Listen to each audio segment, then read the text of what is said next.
Well, hello, everybody. How are you doing today? Are you having a good time? Are you having a fun time? Perhaps some kind of cha-cha time? Only time will tell. I forgot to change that.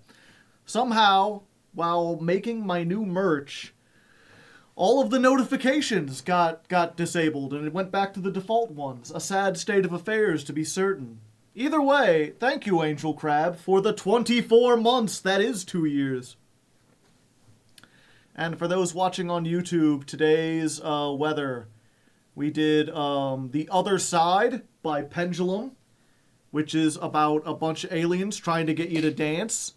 And we did The Transcendental Cha-Cha-Cha by Tom Cardy, which is about an interdimensional being trying to get you to dance. There's a theme here, and the theme has nothing to do with Yu-Gi-Oh! But, you know, I at least have a theme in the music. And today, we are... Well, what was it? So, there's two things. One, I kind of need to do the Extra Zero Festival, because I need the gems, and it ends tomorrow. So we need to kind of rush and get it done in the last moment. But also, I need to build next month's deck, which is not Live Twin. I'm sorry to all my Live Twin fans out there. You will not be getting the twins. Instead, it will be Sleepy Joe. Auto build. What does auto build do if you don't have anything? It builds Rescue Ace, apparently. Good to know. If given the opportunity to do anything, it'll put you in Rescue Ace.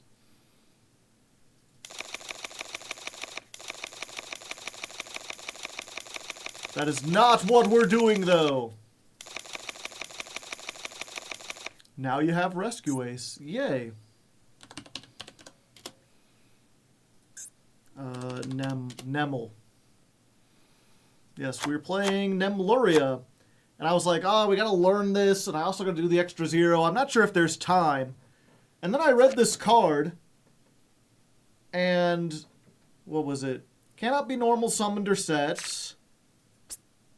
Oh, you can't see it from here, and I block it down here. Must be special summoned from your extra deck, face-up extra deck, by having no cards in your extra deck except for Nemluria. And I was like, you know, if I played in the festival where there was no extra deck, that would be an easy way to get no cards in the extra deck.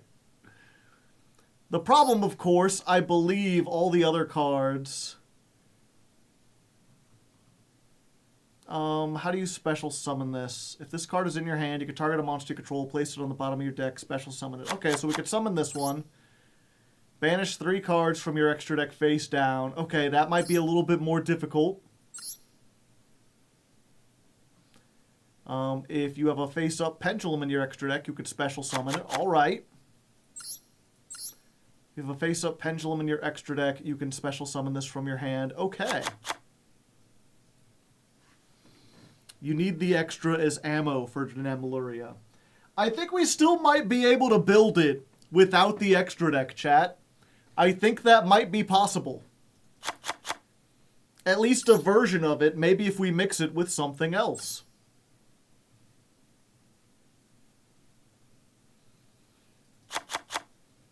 Just gotta put in everything here. Banish 2 faced... Okay, well that's a little tricky. Which one is this? Special summon 1. Okay, and then if you special summon this guy... can add an Nemluria or change a monster face down. Yosenju? Yeah. Yosenju might work. Who knows? We could try, what's that one with all the spoons? Chat should know what I'm talking about.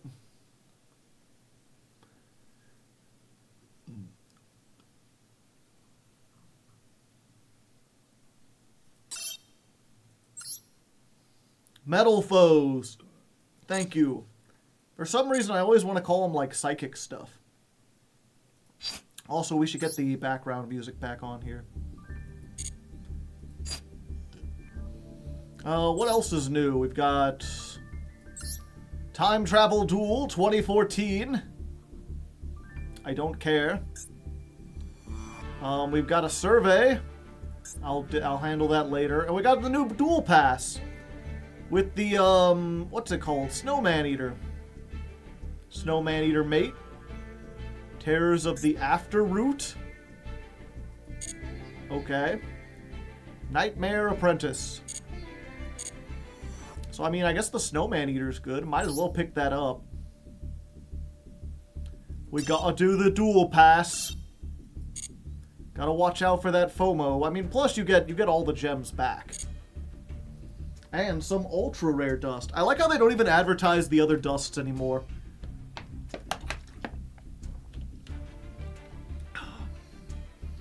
I love you. Well, thank you. I can accept love. Once you go into love, then it's like, whoa, slow down. Hold on there, partner. But speaking of which, before we get too much into Yu-Gi-Oh! I don't have exactly a commentary about this. But I did get an interesting comment, and I think it's what was it? I don't want to make a commentary about it because it would mostly just be me dunking on this person. And I don't really want to dunk on them, but I thought it was kind of like funny. There's an old like saying about the internet, right? Where they're like, I believe it was Twitter specifically, where it's like, Twitter's the only place you can go somewhere and be like, man, I love waffles. And someone will be like, damn, I can't believe you hate pancakes. And it's like, bitch, those are completely different words. That isn't what I said at all. Hey, Joe. Hey, the bigs. Let me see if I can find this real quick. Switch over. Actually.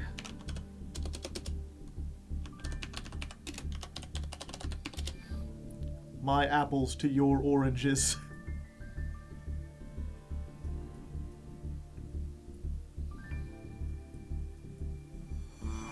There's beeping outside. A heavy machine is backing up.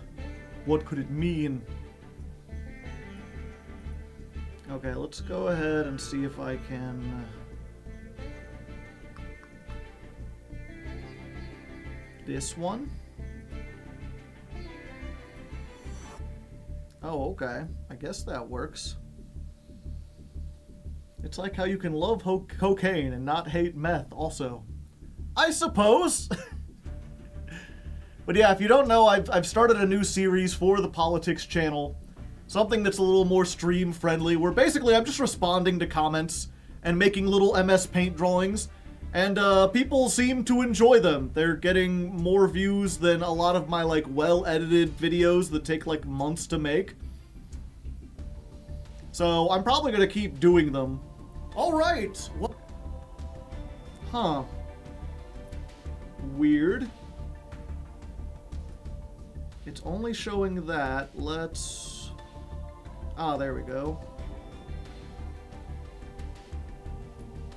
Haha.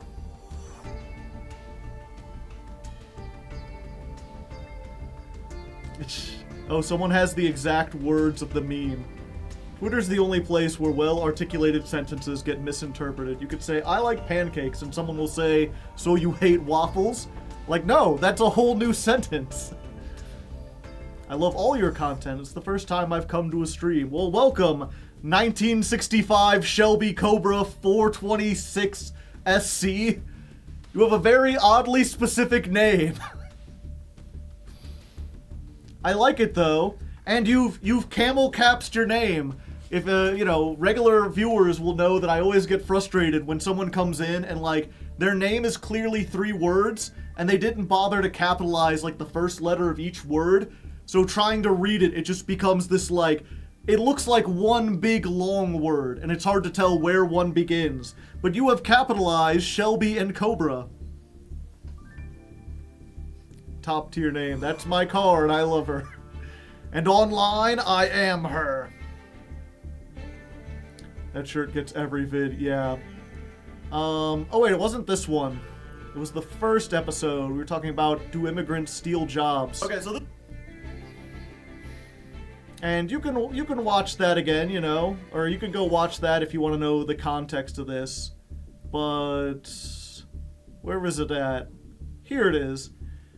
I knew illegals who got paid more than me and only got found out and deported because they got a DUI.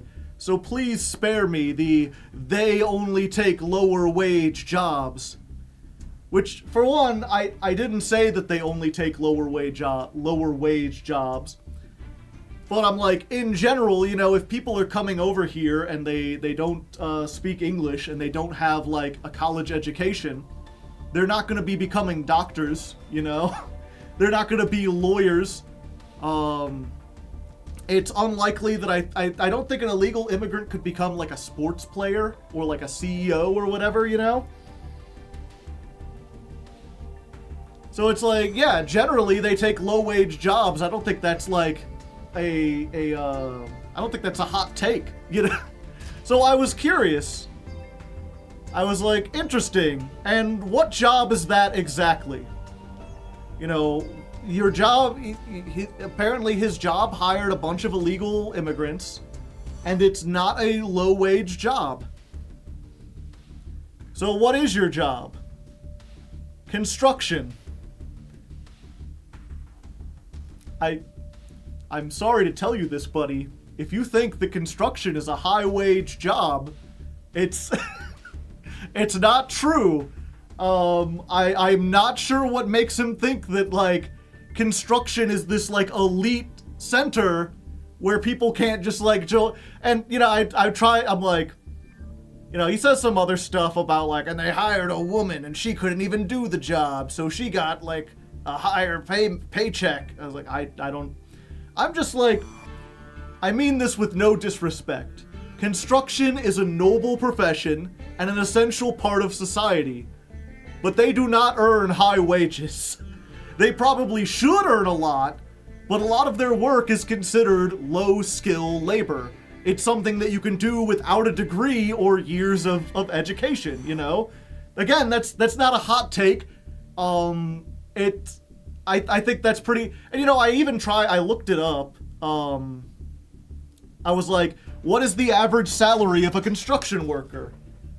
And they're like, well, they make like $17 an hour or so you can expect, you know, before taxes, you'd make like $50,000 a year. It was like, that's around what I make. That's enough, like, I can afford to buy a 100-year-old house in Missouri. I don't think I could support a family. What does extra zero Geist look like? It's just, controlling whatchamacallit. And it's like, you compare that to, like, a doctor, where it's like, starting salary for a doctor is like $100K. It's like, you're looking at 6 figures, and doctors, like, as much as people talk about, like, you know, doctors make a whole lot of money, I mean, they do for, like, a job that does labor. But if you compare the salary of a doctor to, like, a CEO or just the amount of money you can make, like, owning a bunch of stocks, it's like nothing. It's tiny. But yeah, so again, I just had this, like, you know, I'm sorry to let you know, buddy, construction's not a high-wage job. And I just got a whole big... It could take 7 years to become a journeyman depending on the field. Please do your homework. Like, yes, that doesn't mean it pays high wages. Do you know what wages are? They don't earn high wages. Following this logic, OnlyFans girls and Hollywood actors must be literally the most skilled job on the planet. Like, my brother in Christ, I didn't say anything about skill. I said low wages. What? Do you not know what wages are? Their work is considered low skill. By whom? And what does this mean? Are you making the argument that public perception equals reality? Kind of ironic considering the purpose of your videos is to debunk a perception. Like, it's not public perception. It's like a professional term, right? It's like, if a job doesn't require specialized training or a degree, it's considered a low-skill job. I don't agree with that term. I don't think jobs are actually, like, less skill, but that's what, like, industry people will tell you, right? Like, a day laborer is a low-skilled job. An engineer or a foreman who has to have a degree is a high-skilled job. For a construction worker, this man needs to get outside more often. But it's just crazy to be like, I don't know if he's just so used to like arguing with people, or if he just like doesn't have the vocabulary. It's like baffling. It's like what I said at the beginning. You know, I said they don't earn high wages, and I even said here that they should earn high wages. The construction is like a difficult and necessary job that should probably make a lot more than, say, a banker. I don't think they are like a baseball player. I don't think baseball players should make much money at all. But they just seem to do their, like, I think they think that the word wage means skill. Alright, so low barrier of entry then. Doctors, lawyers, and other degreed professionals are less skilled than they were 50 years ago. Like, that doesn't have anything to do with anything. I don't even know why you're bringing that up. You know, people with degrees are less skilled than they used to be. Like, yeah, you think construction workers aren't less strong than they used to be? Technology has advanced. You have more machines and better equipment. Is that true, though? No. I don't think so. I mean, granted, you know, I haven't talked to a lawyer who got their job 20 years ago and a lawyer who got their job today. But I would assume that the lawyer's job has gotten easier because now you can look up court cases online. You can, like, sort through them using modern tools. You don't have to, like, physically get out documents and look at them. Of course, there's also been 50 years of legal precedent set since then, so you have to learn more. But he says that it's because affirmative action and DEI has quite literally lowered the barrier of entry. That is not true. That shows, and maybe I could do a whole commentary about this. I'd have to think about it more and maybe look a little more into DEI. But from what I understand about affirmative action, it doesn't lower any of the barriers. There's this idea that, you know, if you say you have to hire like a certain number of non-white people, then that means that they're taking people who aren't qualified. Like, no, you still have to make the qualifications. The reality of the situation is that, just to use round numbers, when you go into college, when you apply for a job, or whether you're applying to college or applying to a job, usually there's like 10 job openings and 1,000 applicants. And all of those applicants meet the requirements. You know, there's this idea that like, oh, we can easily divide all 1,000 of them into who's the best and who's not. No, the vast majority of them are equally qualified. You know, they have like 5 qualifications, they got it, and then maybe they'll have like a couple extracurriculars. But like everyone has those extracurriculars. Or if not everyone, then enough people. DEI and affirmative action are just about saying, okay, if you've got 1,000 qualified people and 10% of the population is black, then 10% of your the people you hire or let in should also be black. Because what ends up happening before affirmative action was that you would have 1,000 people qualify for a job, and the people would be like, oh, well, this guy's name is George. I knew a George. George was nice. He was my neighbor. I'll hire him. Or they'd look through pictures and they'd pick people that look like them. You know, they'd see something that says like, Tyrone, I had a bad run-in with a Tyrone once. I don't want to hire them. Or they would have, like, you know, just some intentional or not sort of like inherent bigotry. And they'd be like, I'm not going to hire them based on their name.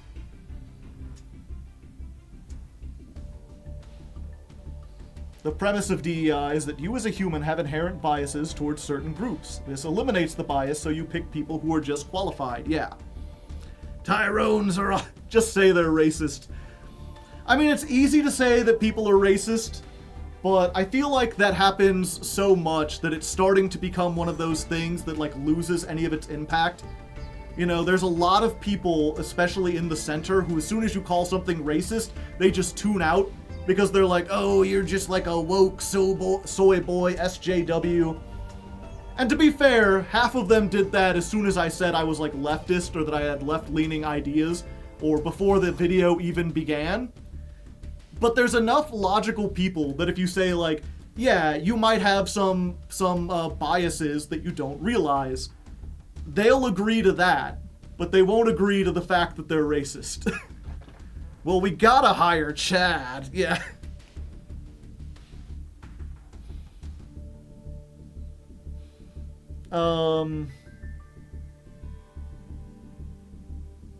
Yeah, and then the rest of it, it's, you know, again, maybe I should come back. I could use this to make something about DEI if I looked up to it more.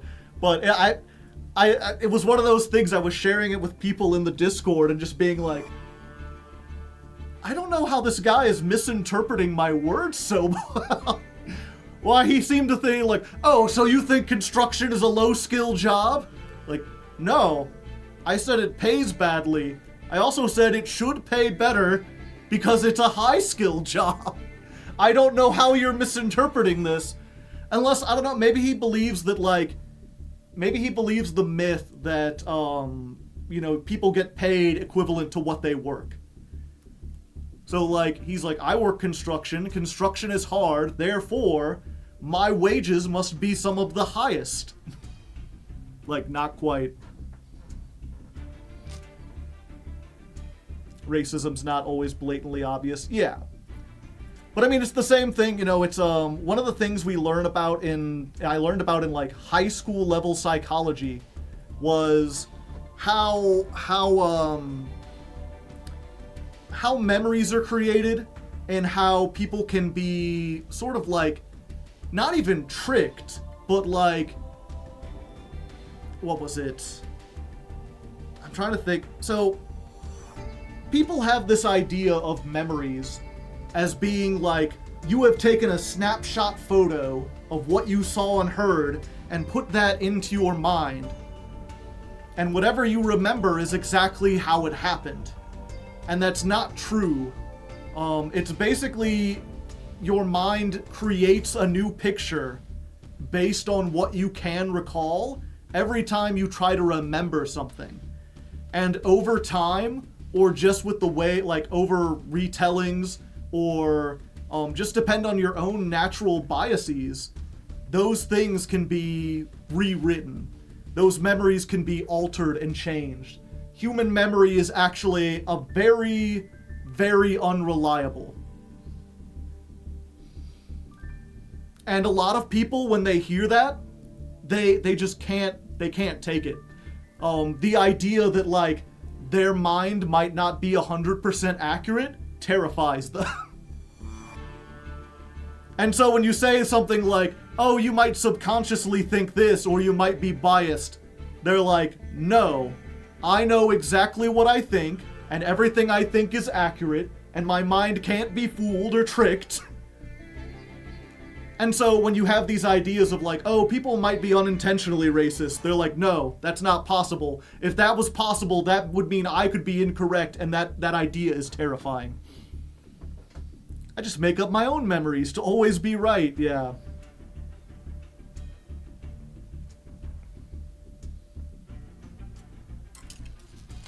DEI always felt like an oxymoron to me, wanting to make it fair by not hiring based off race religion, by focusing on race religion. Yeah, let's let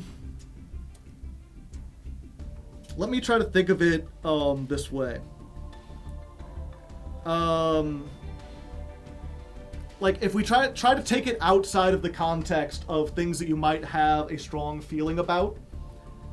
So say like some company is selling like a whole bunch of candles that come in a variety of different colors, and they notice that like people just naturally pick blue all the time. Blue is just like, you know, for whatever reason, people just love blue. The blue candles sell way more than all the other candles.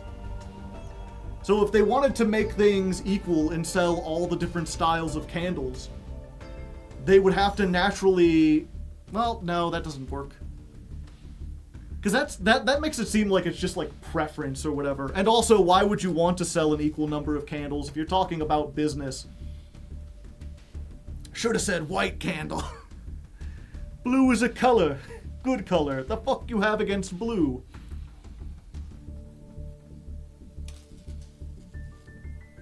I prefer green. Yeah, it's hard to make a good analogy.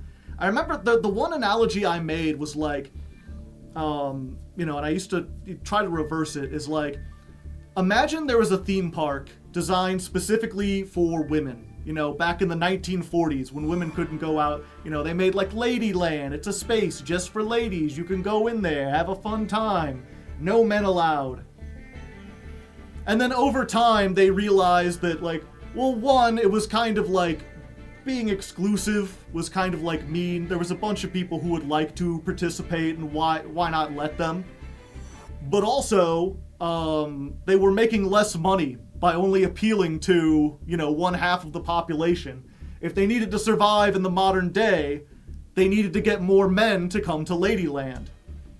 So they opened it up. They took off the restrictions. Now anyone can come to Ladyland. You know, whoever you want. But there's still a whole bunch of guys who wouldn't go there just because it's called Ladyland. That place sounds cool as fuck. Womanland.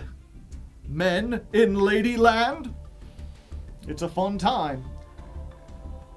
So, you know, their mission is equality. They want to get as many men coming to Ladyland as women. So what they do is they launch a thing that says like, okay, you know, big discounts, you know, any man who wants in gets like 25% off. And I could see how when you do that, there's people who are like, oh, this is, you know, now you're being bigoted against women. You're giving men 50% off, but why don't women get a discount? You know, you're trying to make things equal, but you're focusing exclusively on gender. And that's because historically, things have been favored to one side, and they're trying to catch things up. They're hoping that if they can get more men coming to this theme park, that eventually they'll just kind of be like, oh, actually this is a cool place, and they'll come on their own. The idea is to remove the discounts eventually, not keep them in place eternally. I think that's another thing that people don't understand about like affirmative action and DEI. It's supposed to be a measure meant to catch everyone else up, you know? It's supposed to get us to a certain point, and then eventually they'll be removed. It's like ladies' night at a bar, maybe.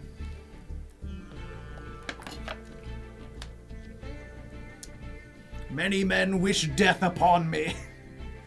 Ladyland sounds like a brothel. Maybe you shouldn't be allowed into Ladyland.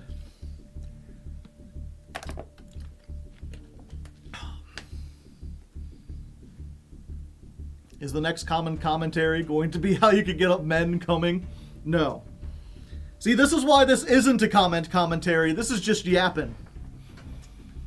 Because I did not think this beforehand. It sounds like Wonder Woman's house. Yeah, and even that's not a perfect, like, analogy, because again, you know, give American analogy. You're lucky I didn't make it a hamburger place. But I can only, I keep only being able to put these in the perspective of like a capitalist business. But that's the idea, you know. And this will be the last little tangent, but I often hear something like the right, the anti-woke people, they'll complain that like, you know, leftist they say race is a social construct, they say it doesn't exist, and yet they have all these policies that help people based on race. Like, isn't that a contradiction? If race doesn't exist, then shouldn't all their policies be with the perspective of, like, race doesn't exist? Yap. And the idea is race doesn't exist. Like, as a social construct, race is a social construct. You know, there's not, like, any biological differences between dark-skinned people and light-skinned people. I mean, obviously there are in terms of, like, the color of their skin, but it's about as important and about as telling as, like, your hair color, or whether or not you have freckles, or how tall you are. You know, there are a couple things that might, like, be connected to it, but to imply that we're, like, an entirely different race, or an entirely different breed of human, depending on our skin color, is just, like, biologically absurd. Biologists don't measure people that way. But if you look at things historically, you can't deny that darker-skinned people were treated badly.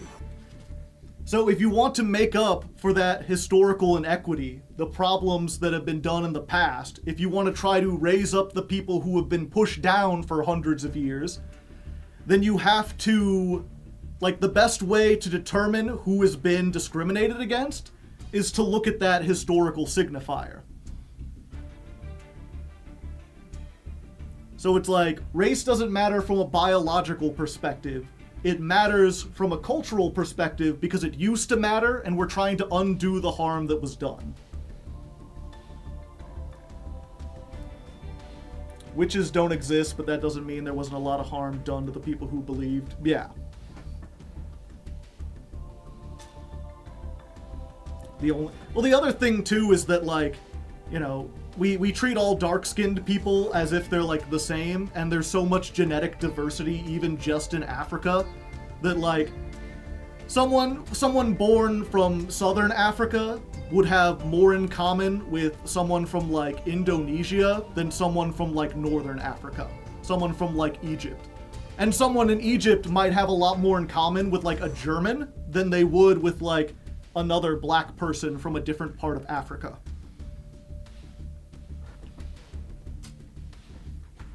You know, it's kind of like, you know, I think this falls apart, especially in the modern day. I feel like there's a lot more different understanding of, like, how Chinese and Japanese and Korean and Thai, all these Asian countries are, like, way, way different.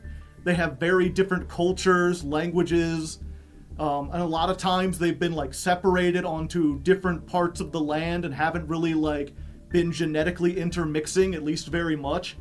And yet, if you look at old race science, it's just like, you know, Asians.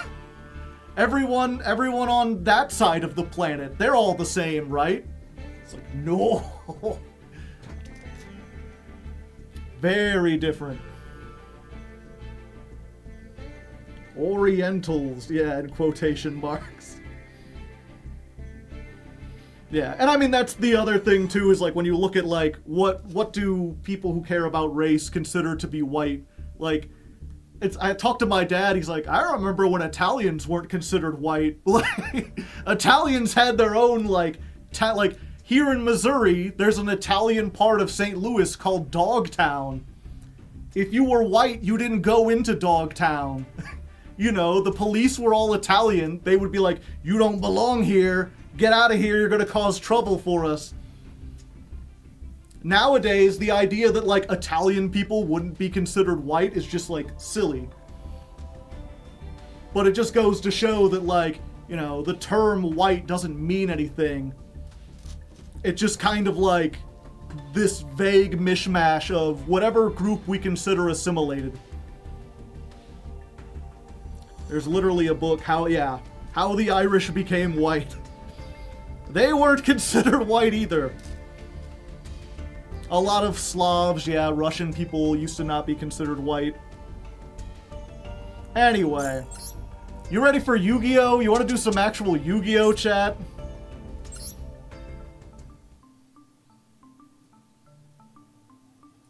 Catholics weren't considered white.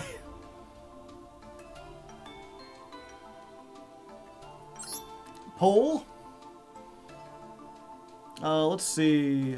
How to obtain. Oh, I already have the pack open.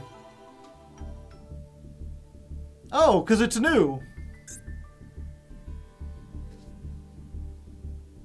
Oh, is it? Wait, is this the... Is this a secret? Yeah, okay, this is a secret pack. So what do we need? Just 2 more of her? I don't think we actually need to open packs. We could probably just craft those. But people like to open packs, right? Let's open 2, Chad. Let's open 20 packs. 2 bundles of packs. See if we can get ourselves a sleepy girl. I have instant regret.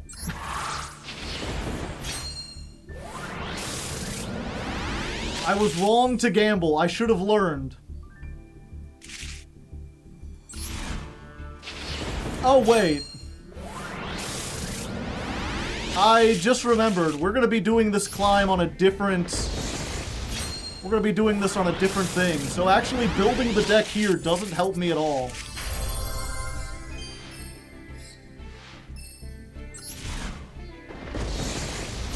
I forgot about that. I can at least test here.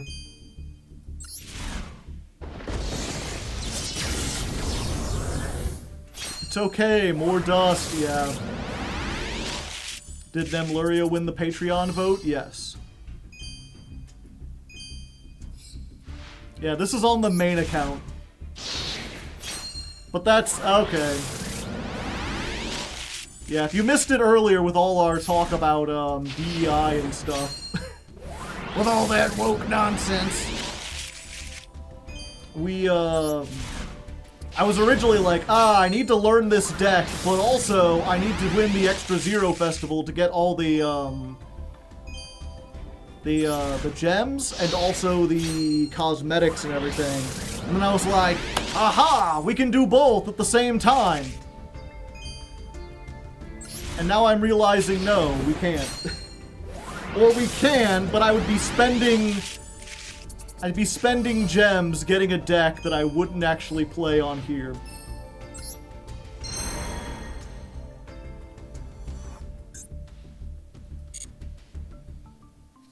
So the question is it worth crafting 2 URs to learn this? Probably not, right?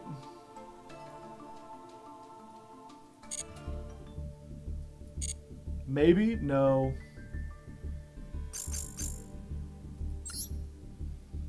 Okay, so we just gotta speed run the X-Zero Festival. Do I have a deck that works from this? Oh wait, I guess I should look at the copy.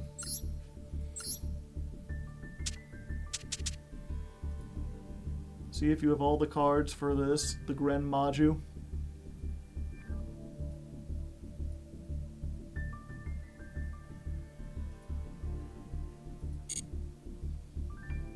Three Pot of Desires. Isn't Pot of Desires at 1?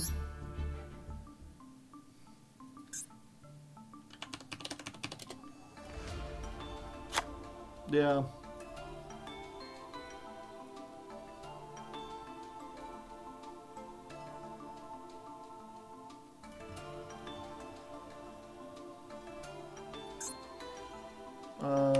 Gren Maju. I have 1. Why are they playing 2 Ash Blossom? They're playing 3 to... What kind of list is this? They're playing 3 Dimension Shifter. They're playing Terraforming.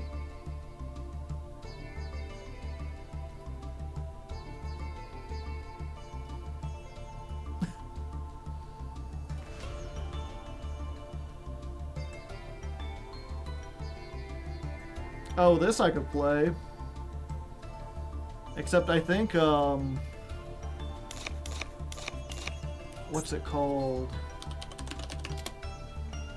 Oh no, Bonfire's still here.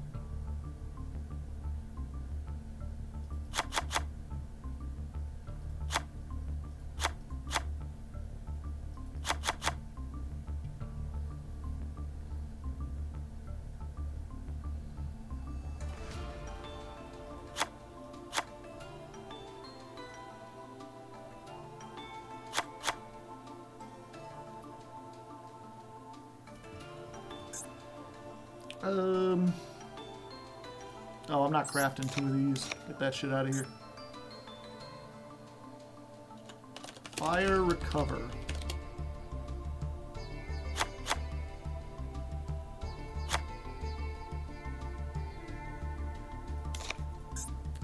Imperm. Ash Bus.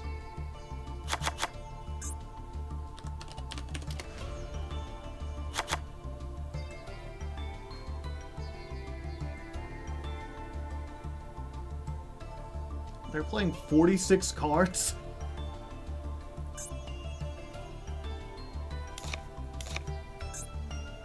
Let's see.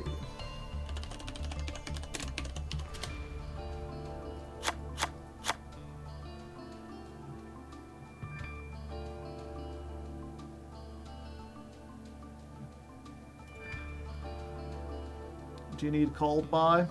I don't think so.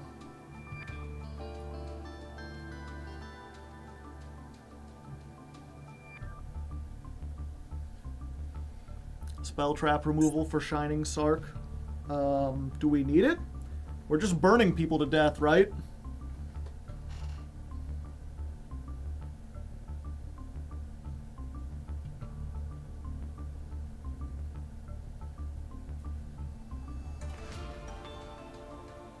Need OG Blaze Accelerator? Oh, I thought I put it in there.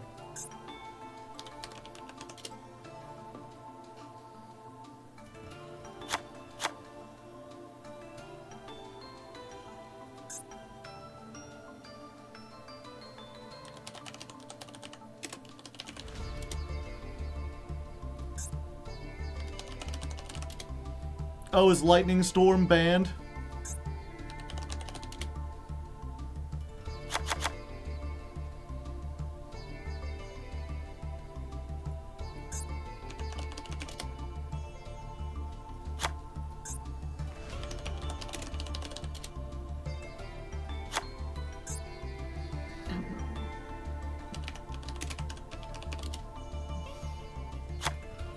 Oh, hey, 1 second.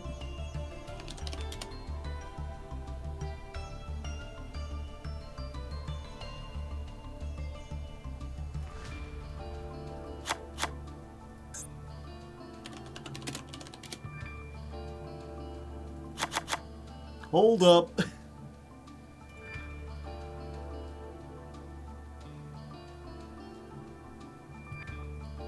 What does this do? Target 1 fire, send 1 card, special summon. Okay.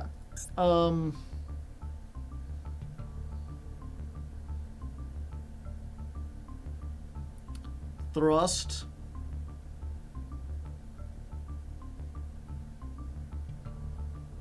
Do you have Black Goat Laughs? No. We want Ken and Jen with Thrust.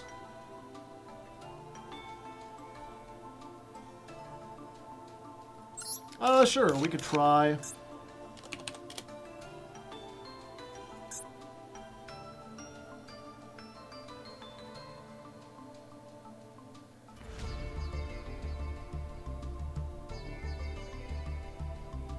What happened? Where'd it go?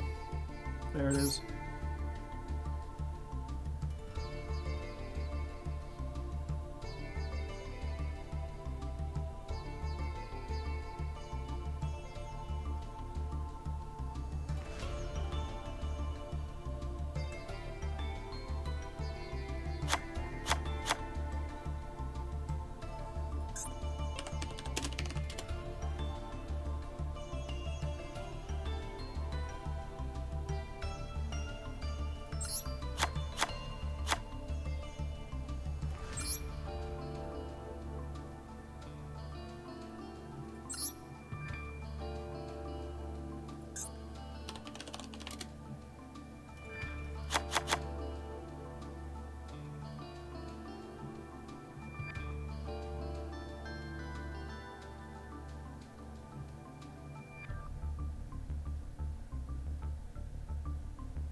Volcanic.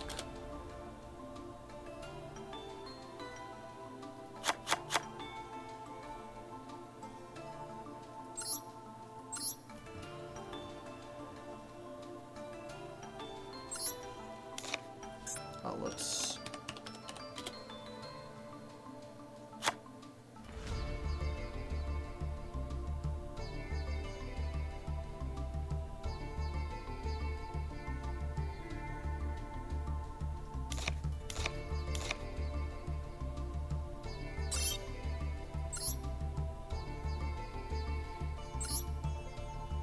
Okay, let's try this. Neat.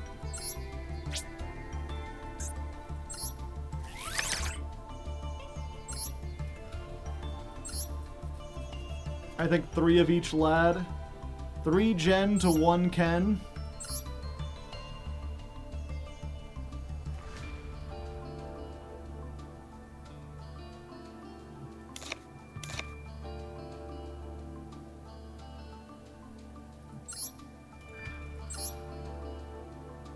Okay, because we want to...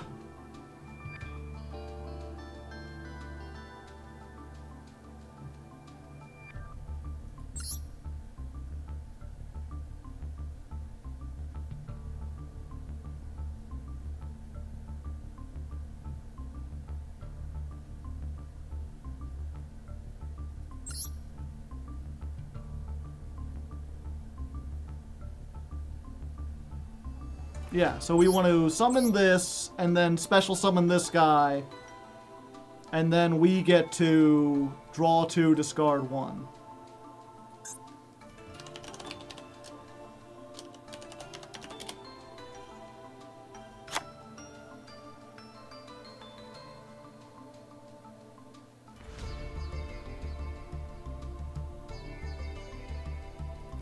And just in case, we'll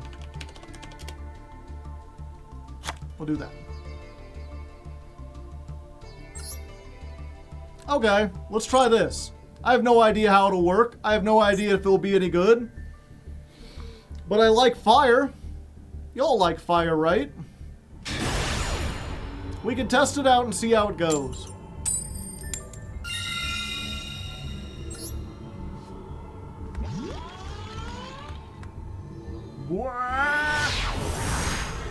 Fire. I command you to burn. Now just gotta see if I can remember how to do everything.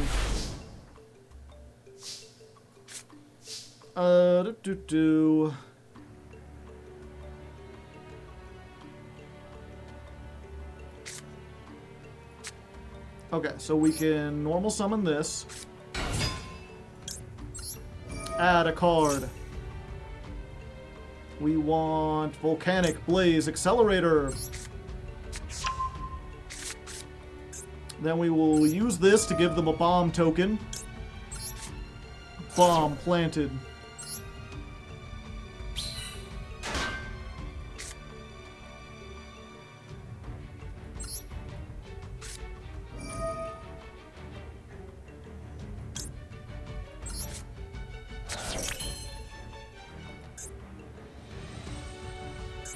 And then we will... Yeah. Special summon one from our hand.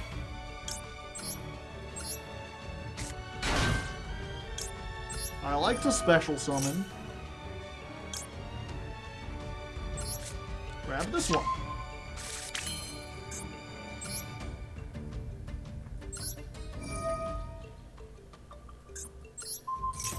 Destroy this. Send Rimfire, right?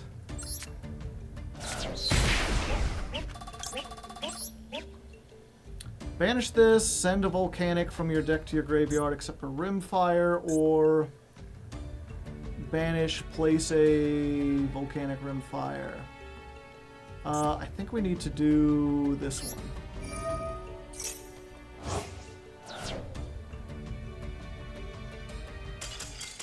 And there we go! They got tired of waiting and we won! Easy peasy, chat.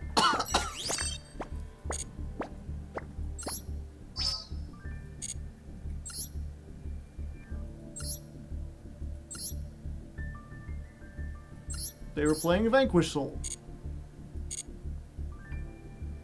There you go. 3 out of 5.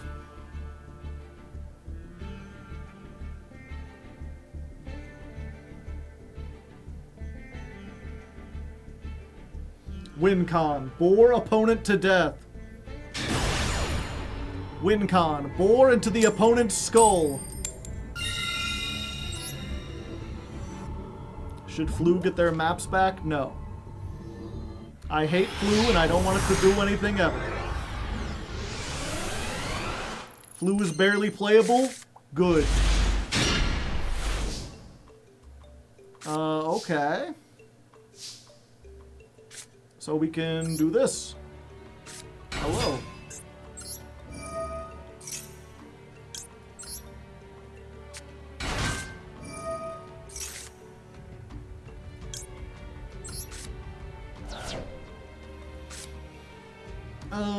Yeah. We'll activate this.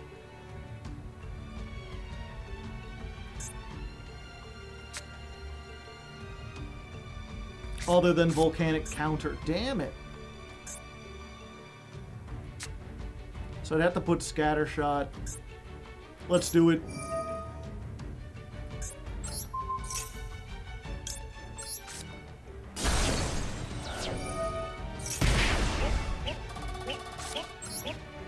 $500 down, 75 to go.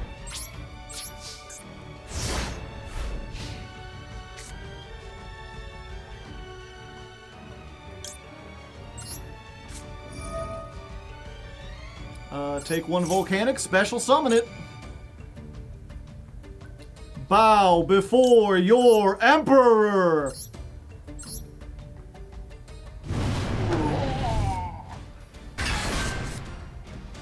The taxman cometh.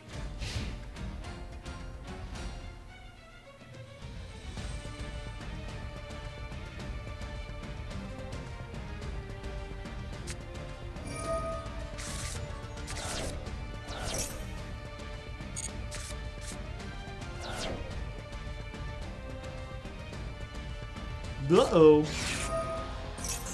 Endymion's Lab.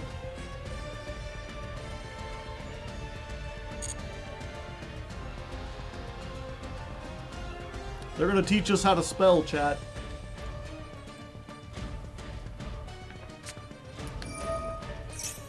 Oh, I see. Going in hard, are we?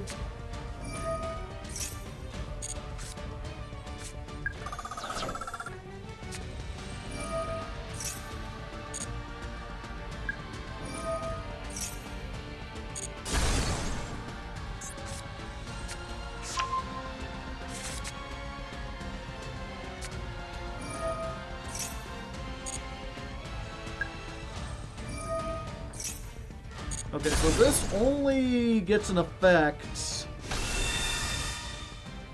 if they can destroy a monster by battle. 500.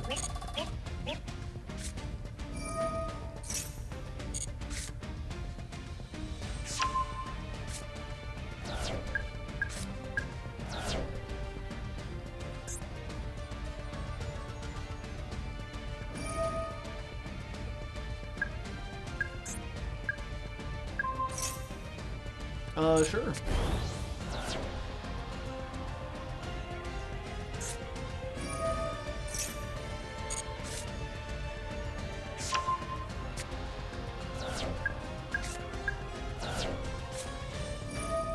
Chicken game 2.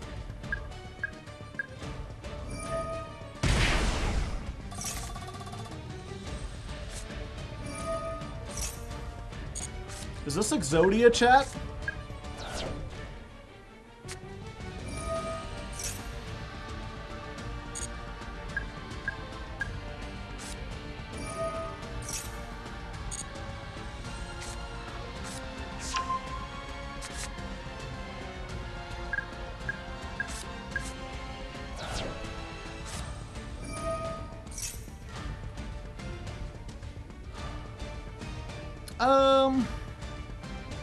Yeah, I think we're gonna do this before they can do stuff.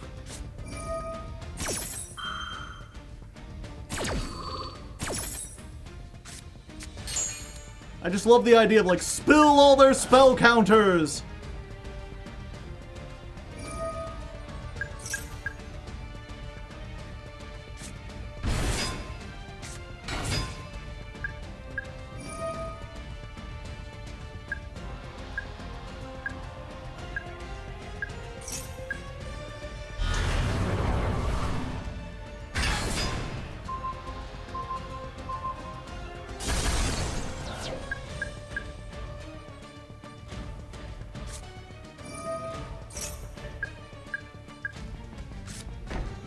It doesn't look like I'm dead.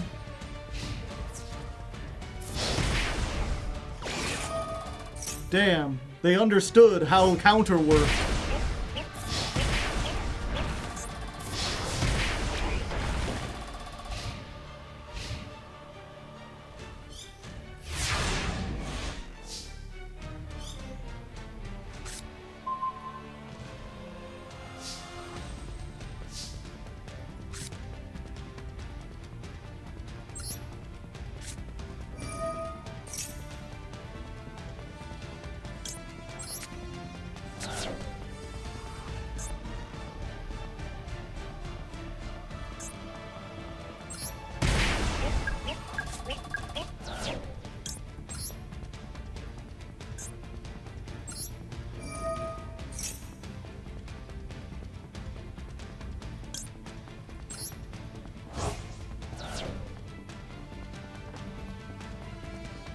Unfortunately, I already have the thing.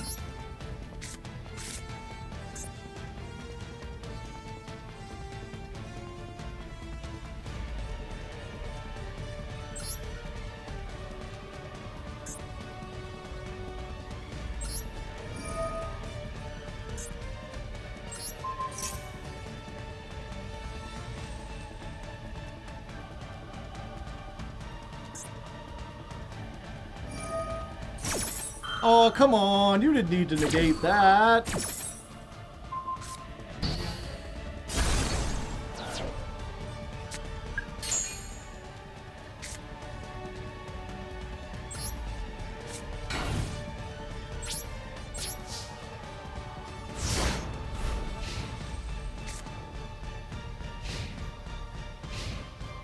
I think I'm dead, but there's still a chance we tie, chat.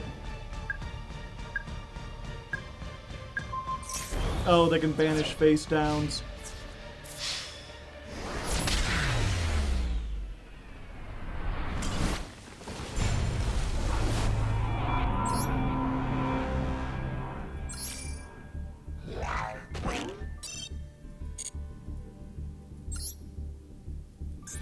Yep, maybe I should have flipped everything face down before they banished my guy.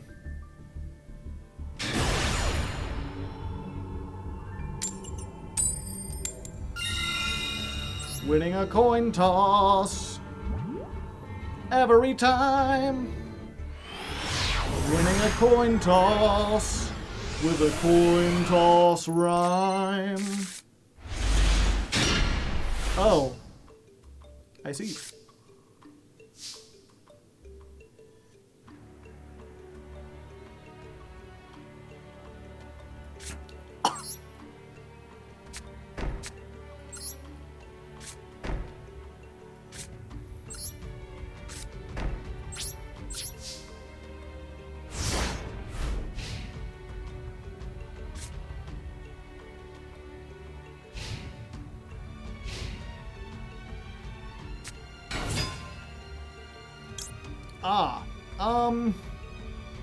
Yeah, I'm gonna say no.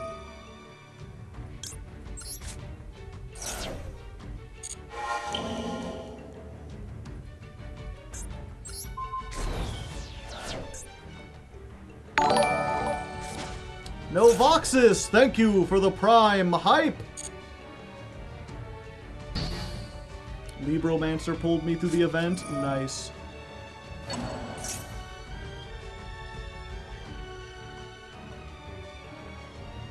Unfortunate!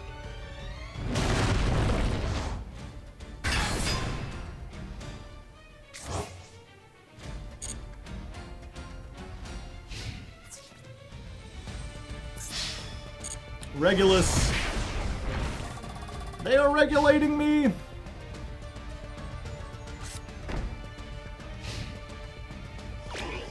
Point. It's the king. The king in quotation marks. Why the bloody hell is he the king in quotation marks? Give me one.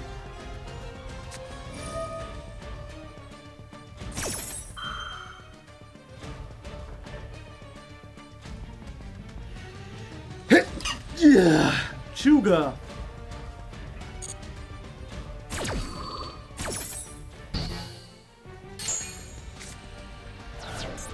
Let's see. I have one currently.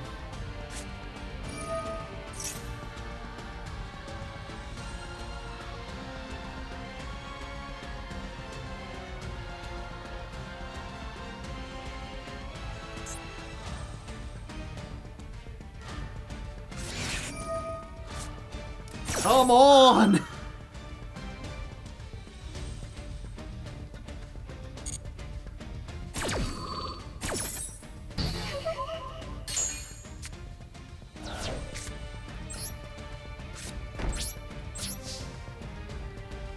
Discount negate warehouse.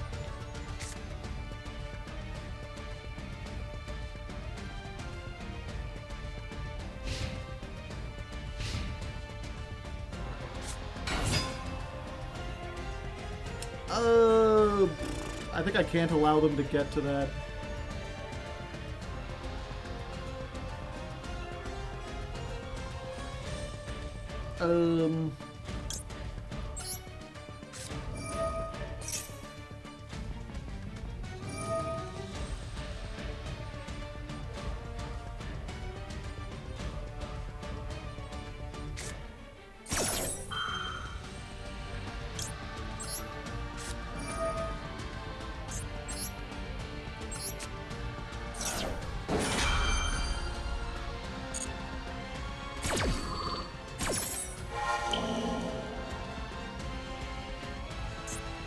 There's still a chance that I draw my left arm offering or whatever, chat.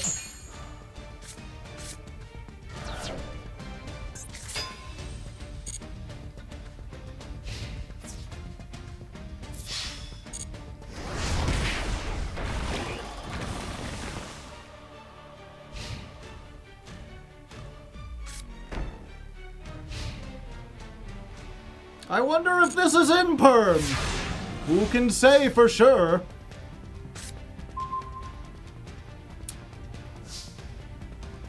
I mean, they didn't activate anything on my turn anyway.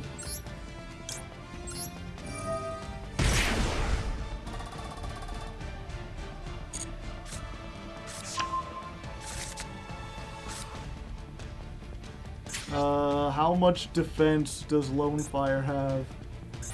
Fuck. Fuck, shit, fuck.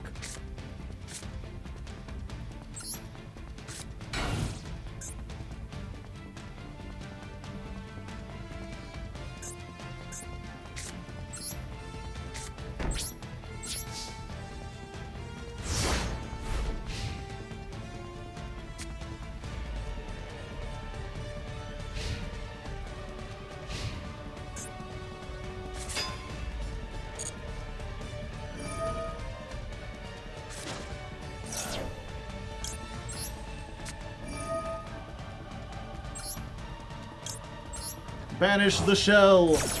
I will not go quietly into the night.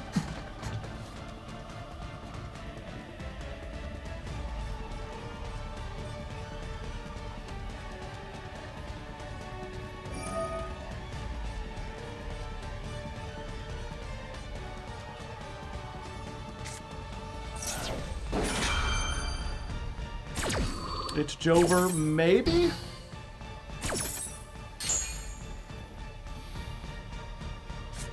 I wonder if Memento works for this event. Someone told me they did. But I didn't believe them because Memento require fusions. Of course!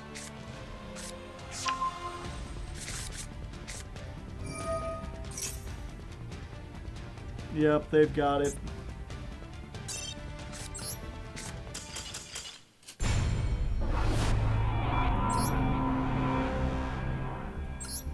We got the thrust, but it was a little too late. Maybe we should play thrust and left arm?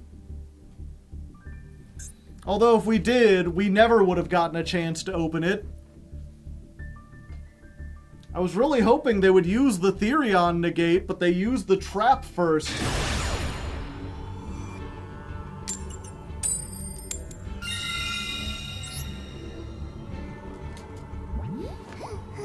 Not playing reasoning? No.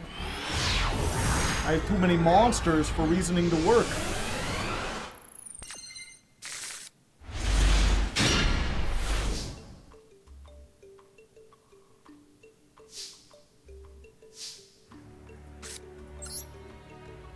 Go!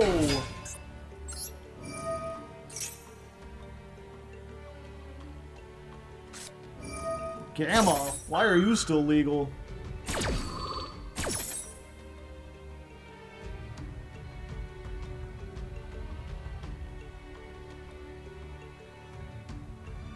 Yeah, I think we need to draw 2 in this case.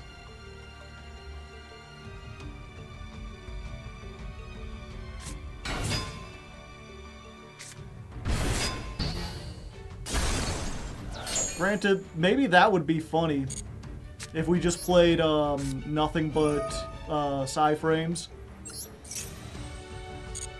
See if we can get people to quit. Alright.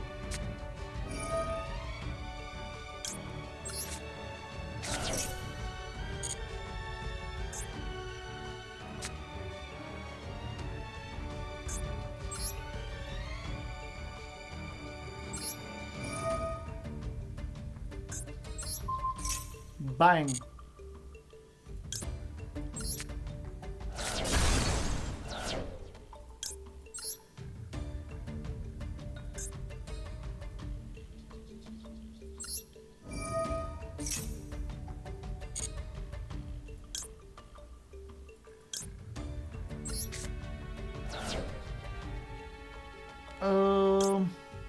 Yeah.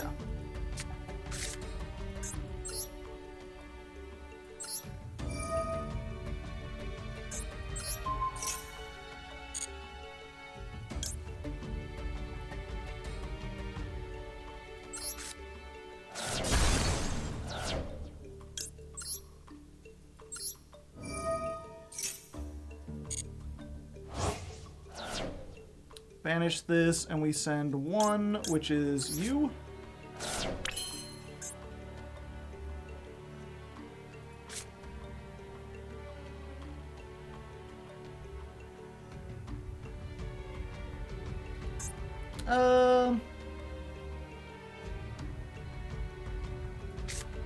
Yeah, sure, we'll use this now.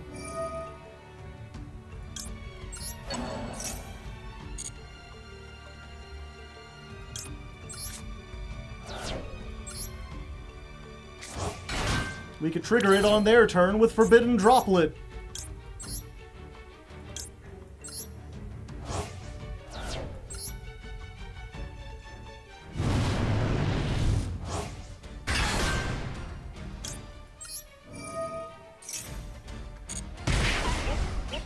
Set a card? Yes. Yeah.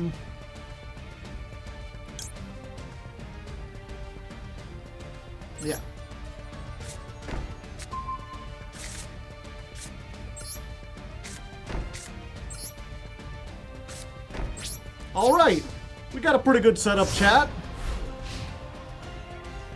We got an Emperor, the ability to summon another Emperor, something we can send off for Volcanic Rimfire, and back row protection.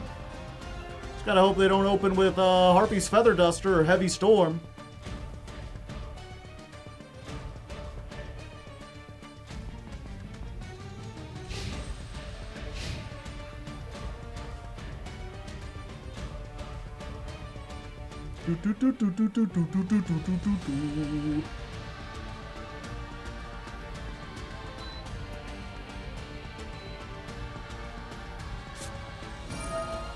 Twin Twister, you fiend! At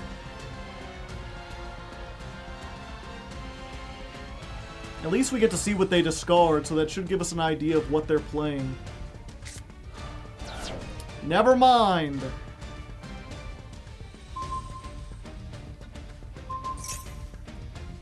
Alright, well we can chain this.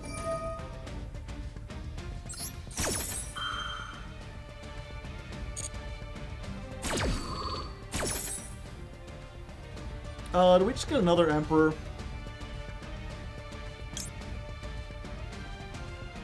Yeah, I think so. Another one.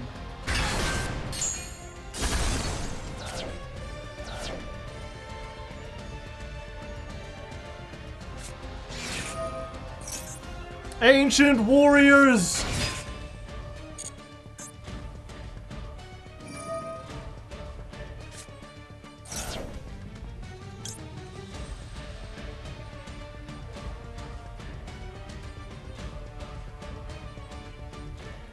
You know what? Go ahead. I want you to summon, so you'll take burn damage. Whatever you summon, I can just Forbidden Droplet that.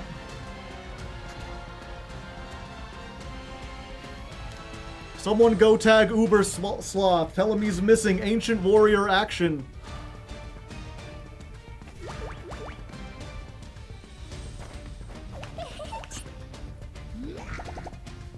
It's like, oh, look at her cheering him on. Okay, Bagusko, what do you gotta say for me?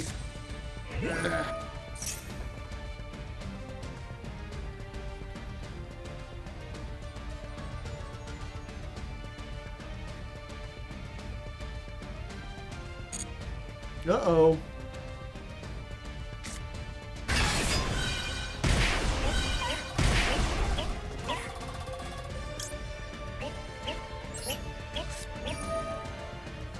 Okay, so I can't activate in response. So we'll just do this now.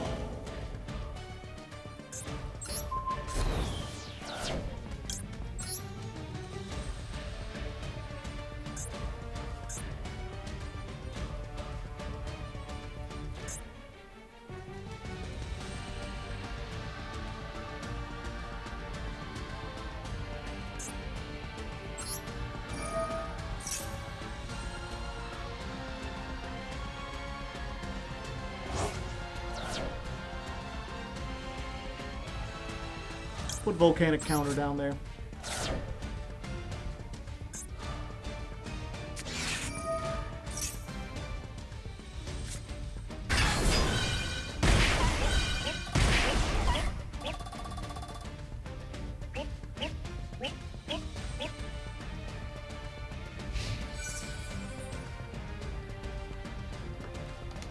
It's Lubu!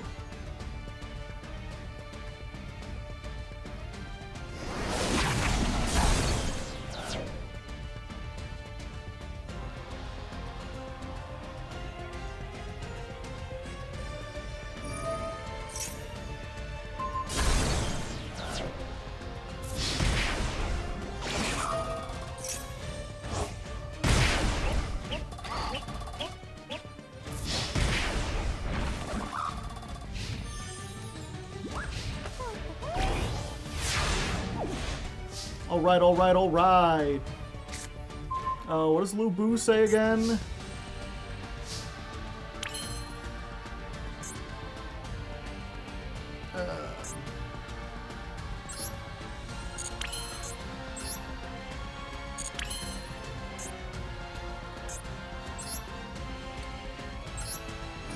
Okay, so let's pop this.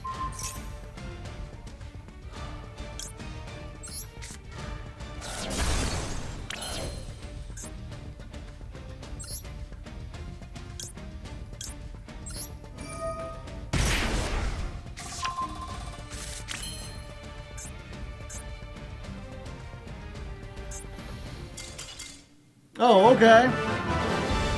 Cool, man. Cool.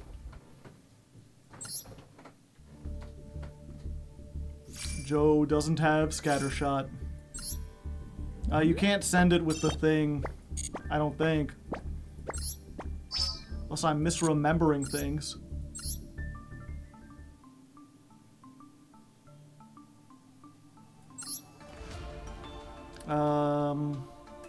No, you have to send a level 1 Pyro.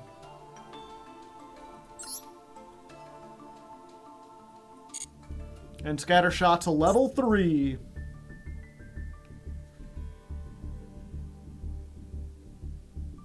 Why did they scoop? I think I had them regardless.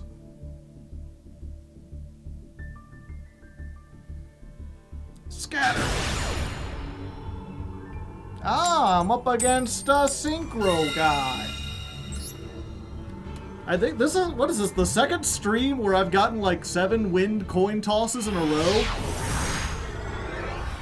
It was really strange and statistically unlikely that it happened the first time, but now it's happening again. Oh, oh, yeah, oh. Ladies and gentlemen, we got him.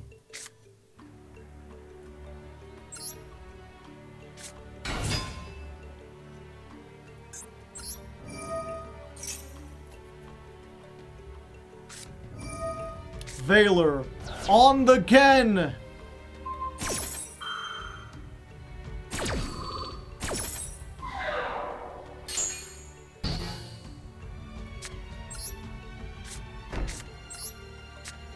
All right, Synchro guy, what you got cooking for me?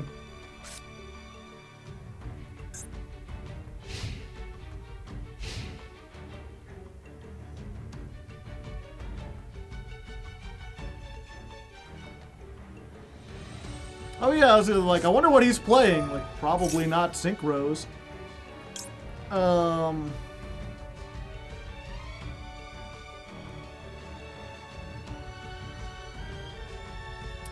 Damn.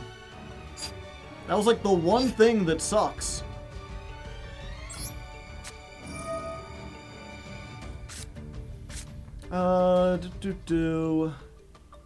Wait, it's hand or graveyard. Okay.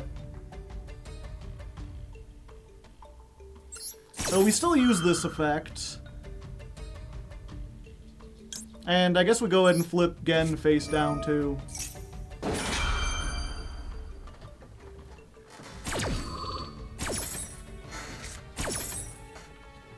Yeah, so we send Rimfire.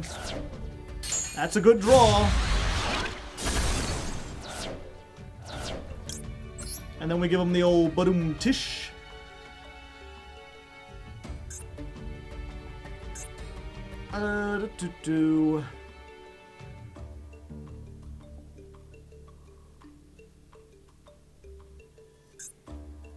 Yeah, I think we do this one.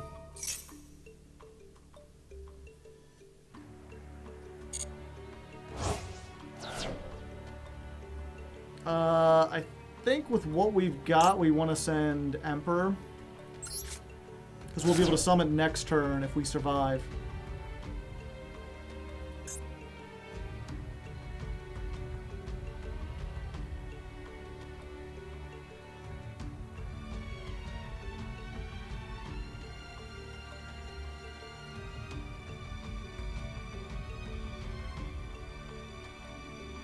Oh, they reading.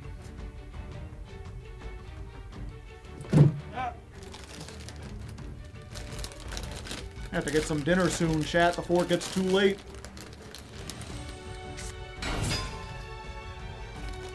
Oh, hello.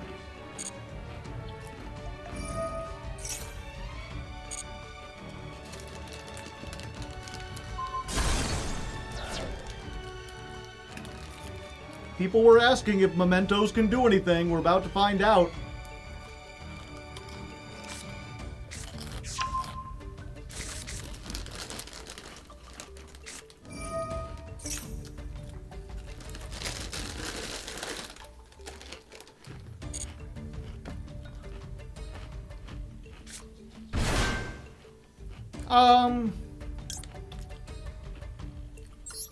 If I remember mementos correctly, we hit them here and they can't do anything. They've already normal summoned.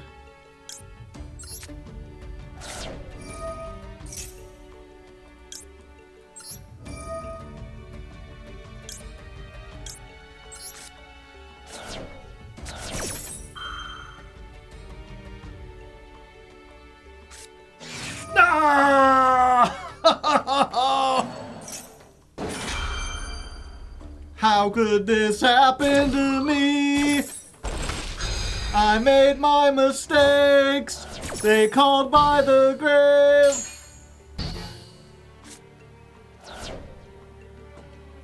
mandatory effects.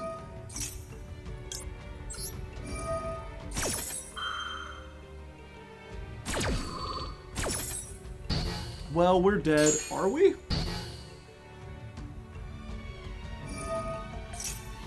Obviously they can do some stuff, but I don't think they have the ability to kill us.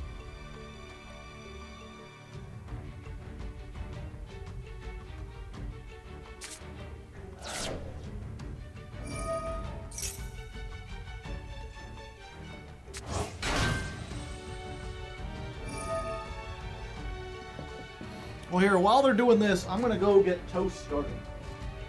I'm gonna go get some stuff in the microwave, Chad. This can take a while.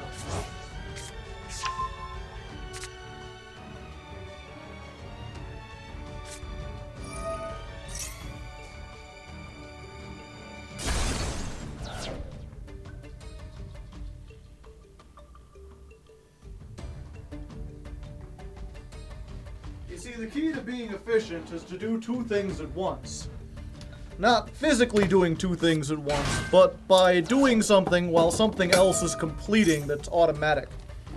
In this case, I'm technically at work, I'm streaming, you know, I'm doing my job, I'm here, but I'm also preparing dinner.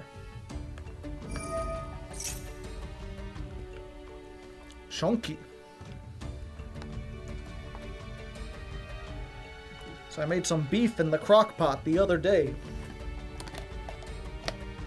Good old leftovers. Let's make a sandwich. They're still doing stuff. All right. Cool. Keep going. I'm watching. I'm paying attention. Don't worry.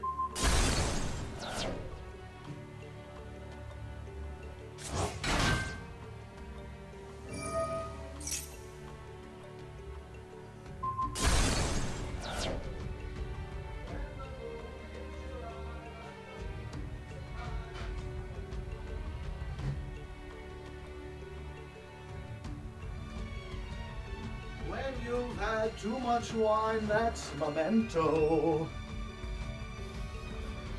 That's memento. Bells.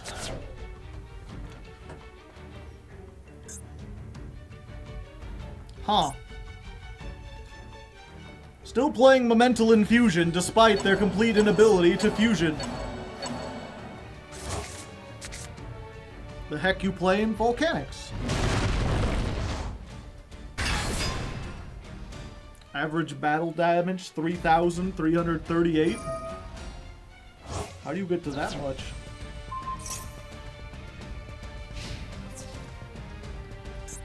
What was that? It does piercing. Okay. Cool, man. Cool. They don't have bone back. It's a bad draw. Volcanic Blaze Accelerator?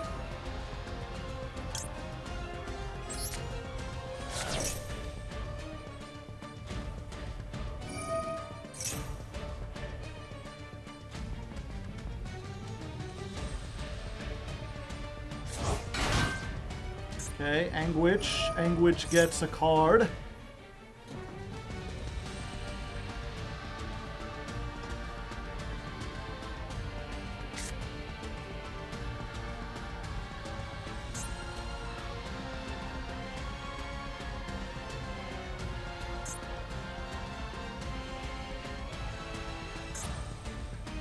I forget, do they have something that stops this?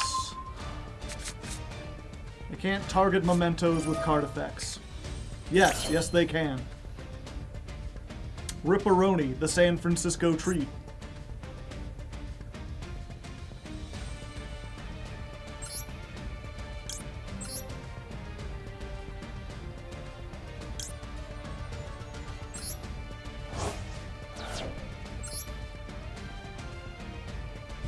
Hello there. Burn damage. And I can get a trap. Ghost Ogre? Okay.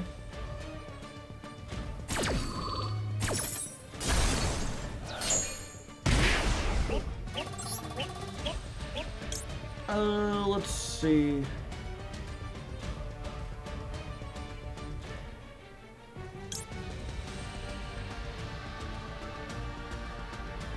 Yeah, we'll set this one.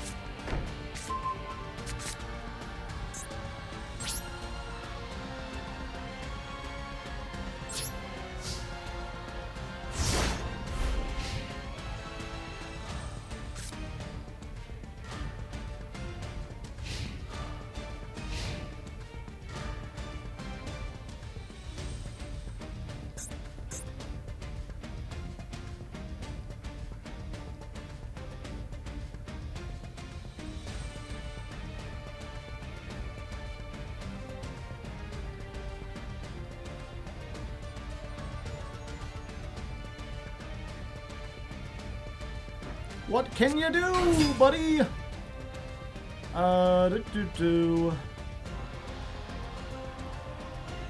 Discard this card. They don't have any way to get that back to their hand, though, right?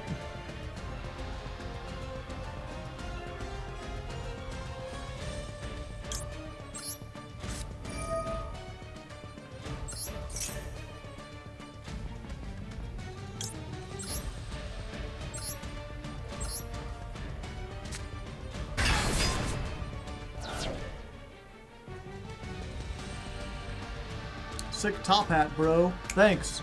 I bought it myself. The critter has one too, somewhere.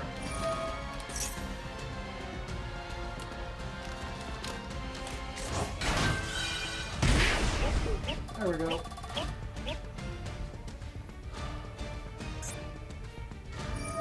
Can you buy me one as well? No.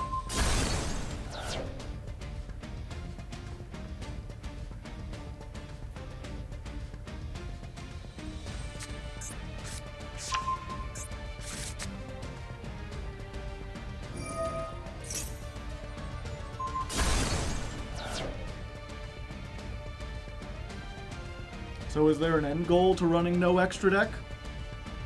There's a festival going on right now where the special rule is that you have to play without an extra deck.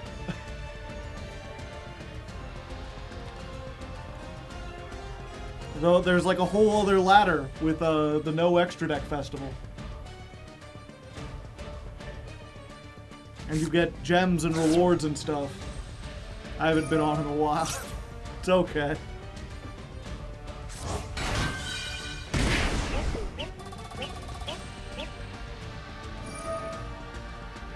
Oh yeah, Gaddick.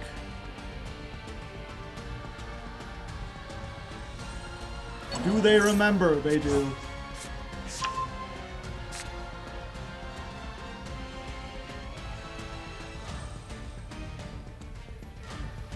Yeah, I probably should have just waited until the battle phase and then summoned it. I don't think they can put on extra damage, really, with the rest of their stuff.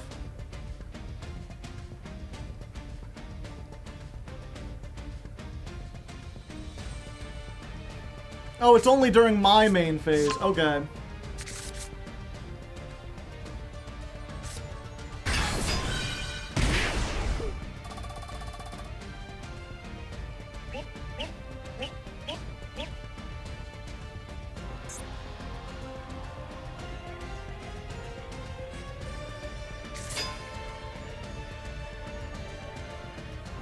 Oh, is that just enough?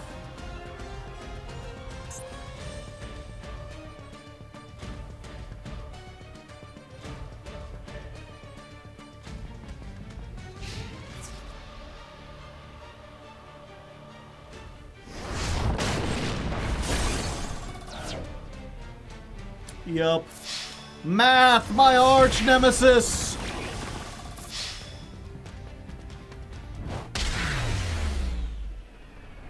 We're in attack mode for some reason. They have a way to do piercing damage. And even if they didn't, if I was in defense mode, they could run me over with that thing and then hit me for 5,000. Okay, give me a second. Let me get my toast out. Or get my toast started. I'm gonna make a sandwich real quick, chat, and then we'll get back to dueling.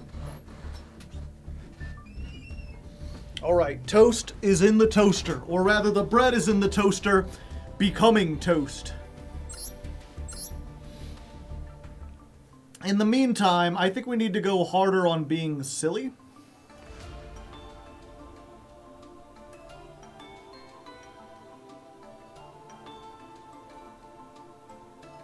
Let's see.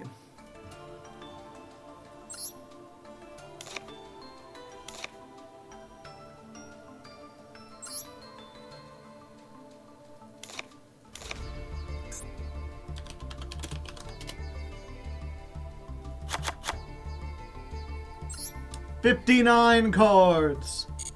Silly in this economy? That's the only way to be.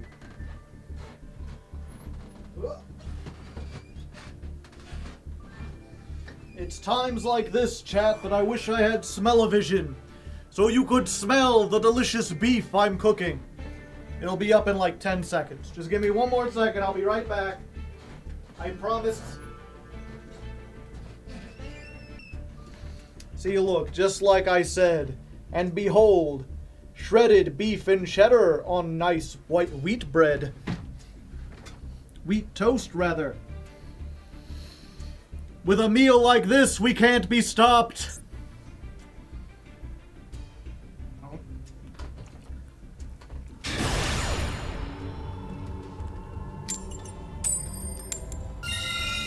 Let's go first again. Leftists don't eat meat, Boulder Dash.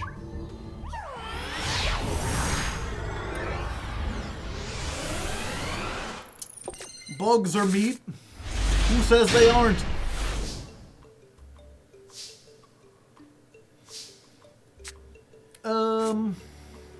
Okay. Normal summon. Lock in.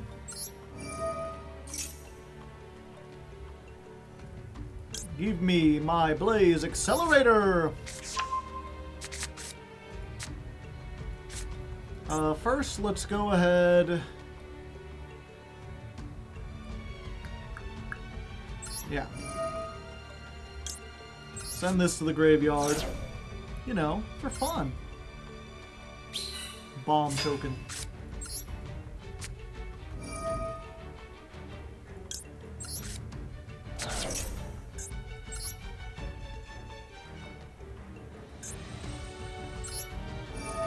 Let's do this.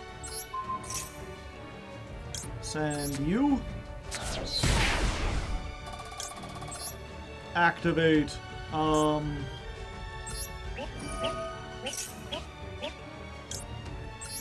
Banish a Blaze Accelerator. I could just draw a card. I don't really need to summon anything. Let's put this up on the field.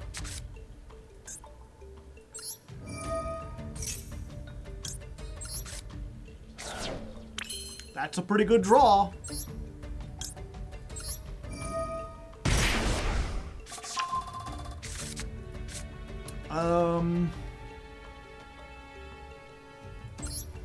Now let's do this. Let's send the other one. 800.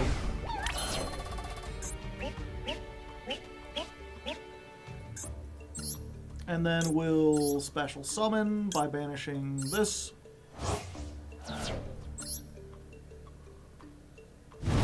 Roar.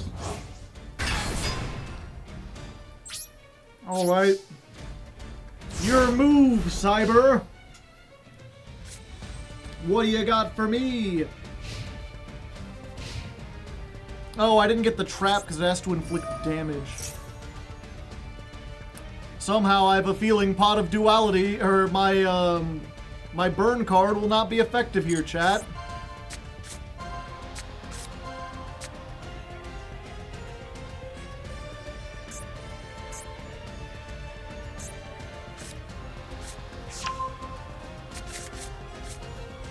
The Harpy's Feather Duster will be effective, though.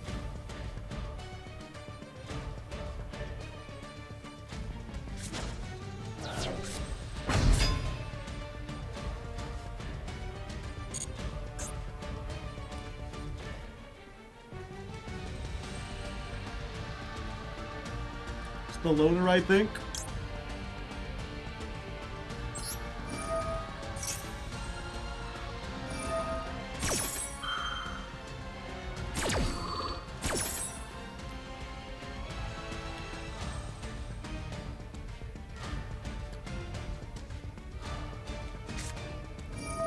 Could Volcanic play Morganite? Maybe.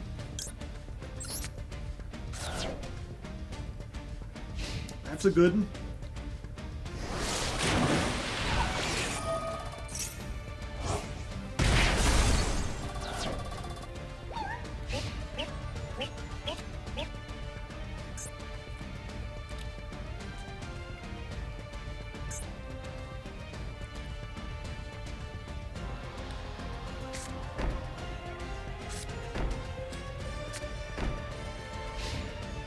Oh boy!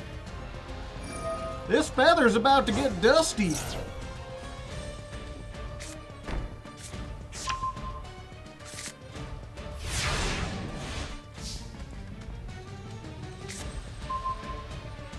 Oh boy!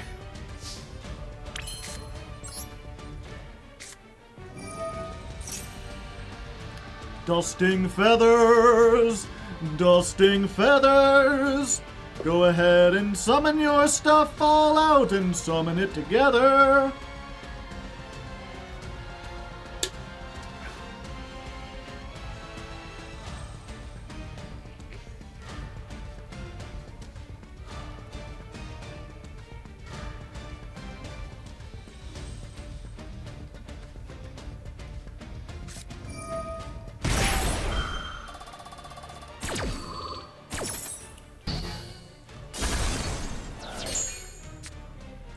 Interesting.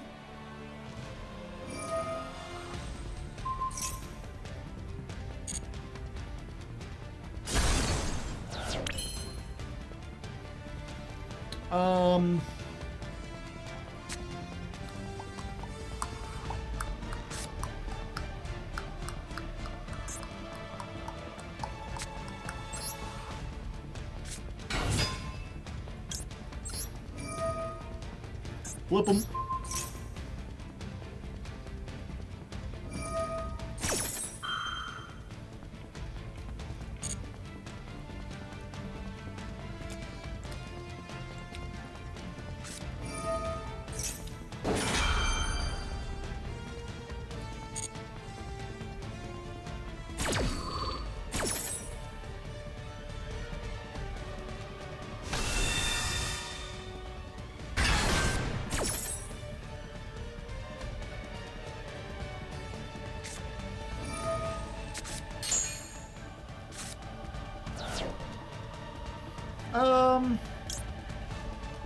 Yeah, you know what? Let's do this now.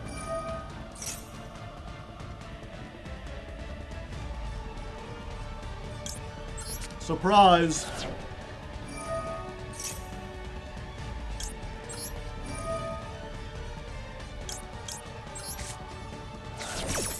We're sending lots of stuff to the graveyard today, boyos.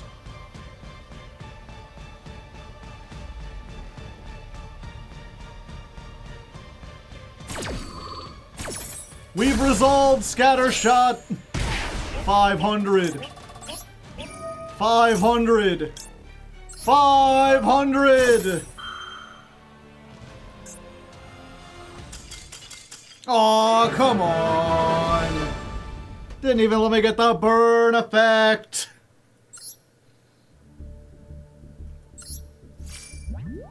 Okay, lesson learned. The trap is like the best thing ever. Turbo out the trap when possible.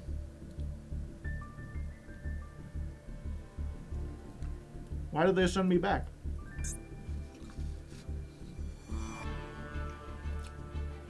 Come on, let me duel. Okay, good.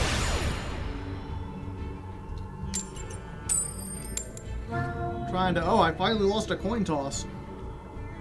They were scared of my raw power. And my beef. I have a beef with beef. Why you gotta be so delicious? Hmm? Oh, they let me go first. Go again. Summon Ken.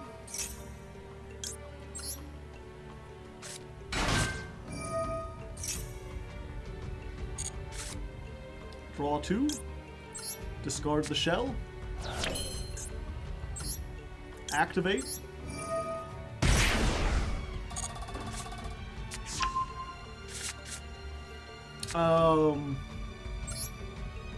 Talents.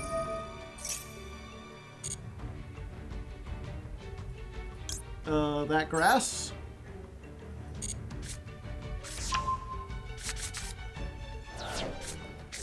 First, let's look at their hand and make sure they don't have an ash or something.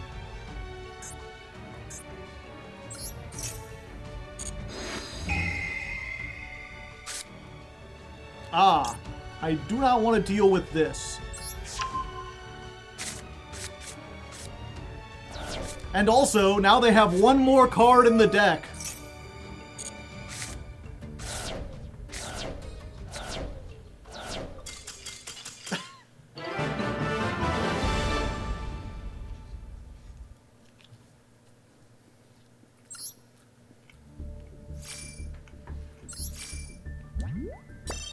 Disgusting! Tokyo Enigma, thank you for the prime hype! Joe can win a game and eat a sandwich at the same time. Now I'm going to go into turbo mode. Dueling. Dueling even hard.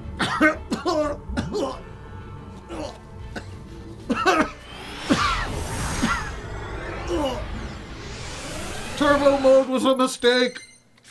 Don't go turbo mode. Oh. I don't know what I was thinking. I'm too old for turbo mode, chat. Not worth it, bro. I don't even know what I hope to gain from that. What about sicko mode?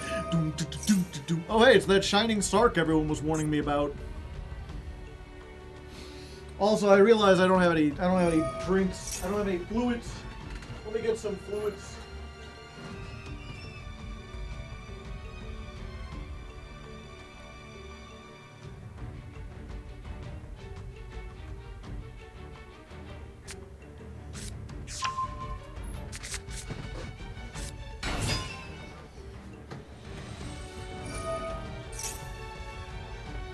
Alright, we got delicious, refreshing water, very important. Hydration is key. And also, gamer liquid. Society doesn't want you to see. It can't handle the power of the dew. Remember when Mountain Dew was considered, like, probably, like, the unhealthiest thing you could drink? It was like a meme that, like, gamers were always chugging Mountain Dew, and they're like, it has so much caffeine and so much sugar. And now it's just like, ha, laughable. Have you seen an energy drink? You know, I would give Mountain Dew to babies. They can handle it. You give an energy drink to a baby, they ain't surviving.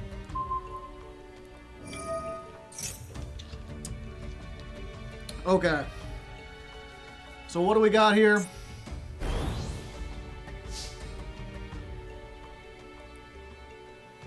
They can negate. And your opponent targets Shining Sarcophagus or a monster that mentions it. Okay. That hurts.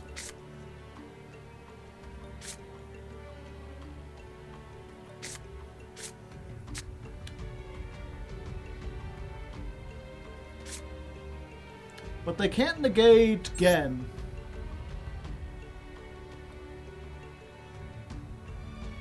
No. Actually, I need the Volcanic Rocket.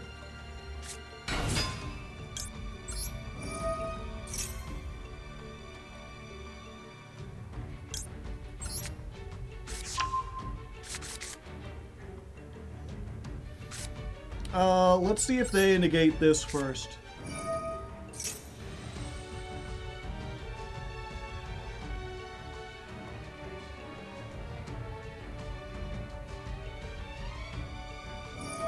Okay, they do.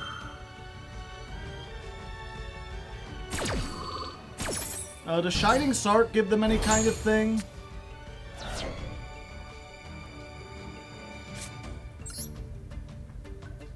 Okay. Putting this down.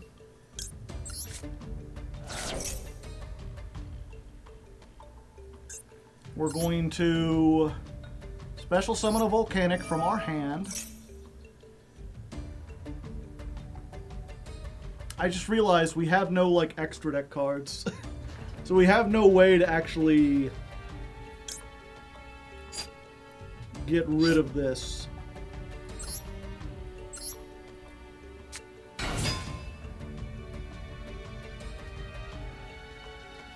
But that's fine. They can negate this if it targets, but what if I just ran you over first?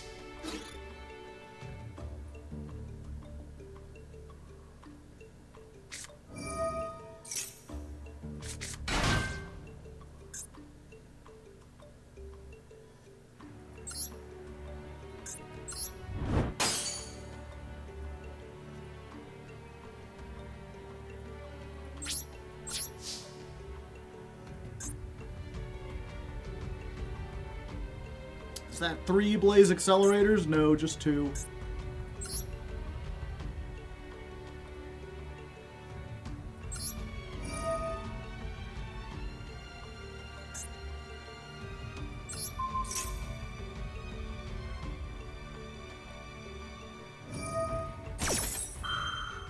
Yep, I should have used it. For some reason, I thought I had the level 4, the Trooper.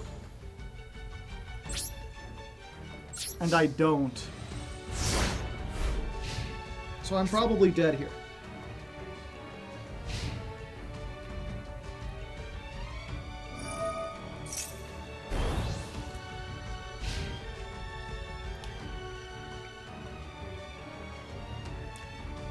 Because if I could have summoned the Trooper, I could have discarded one of these, and then given them a token, and then used this to target the token and send stuff.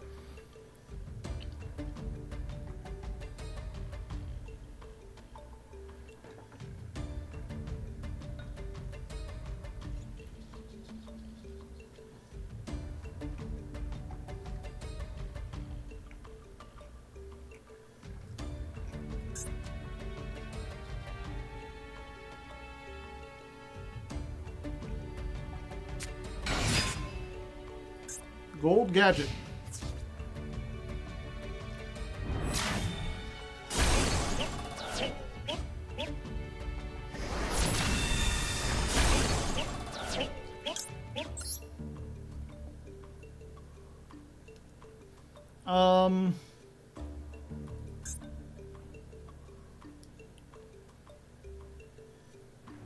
Yeah.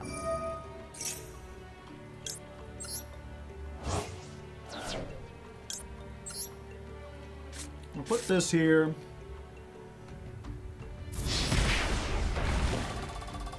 Oh, it's not the main phase. Damn, I was really hoping I could get this counter into the graveyard. Why didn't they search? Maybe they don't know.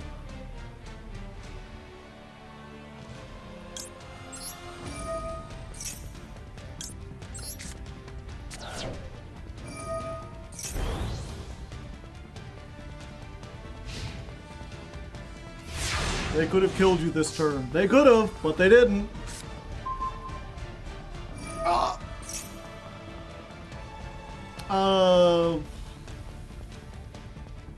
Spell card or effect.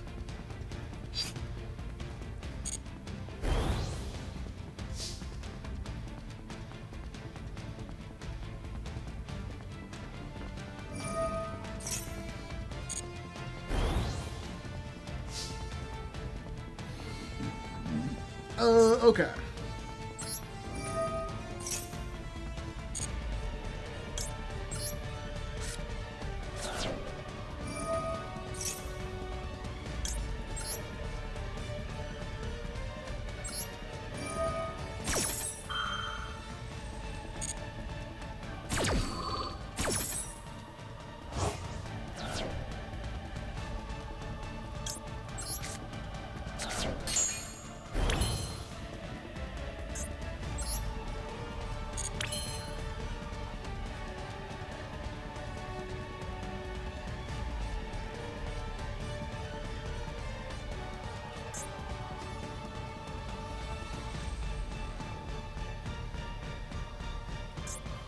Okay, so...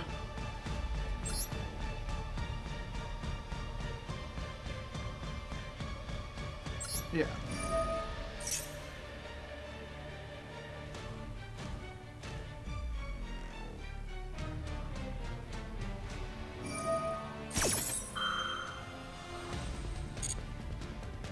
Okay, so they negate that.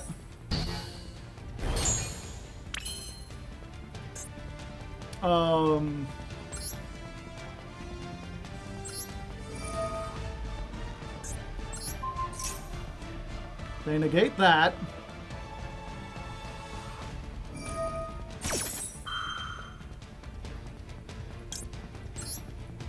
Hello there. Nice to meet you.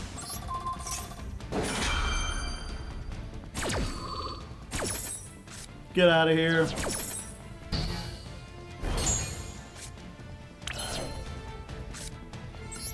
Normal summon.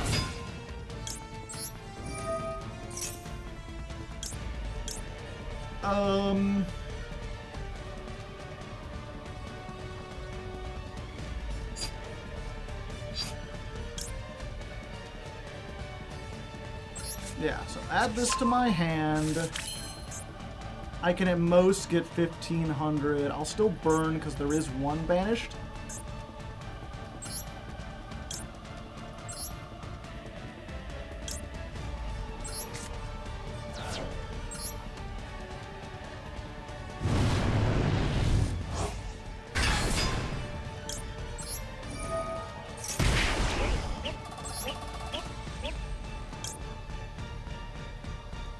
I think I still died just because they could punch me.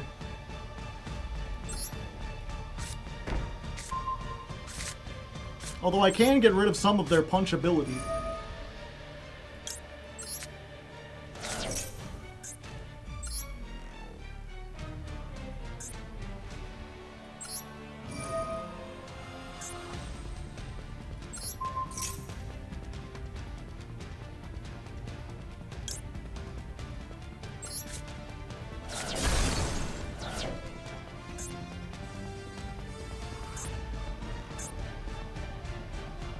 Oh, and I can still only attack Marshmallow is the problem.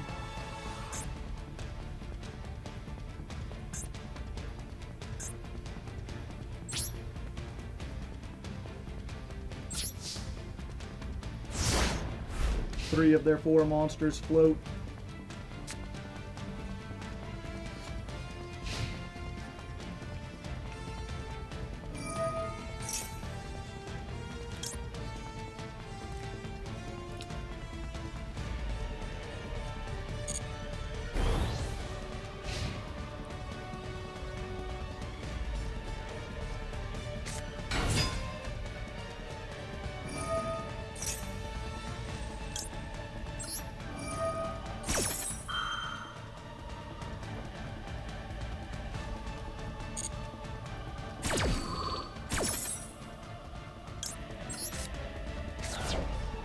I could have attacked thanks to the Sark being gone. Ah! I just figured since their attack didn't go down that their effects weren't I thought they had to, like, Sark needed to be there to summon it? I mean, I think I would've... I can't get rid of this anyway.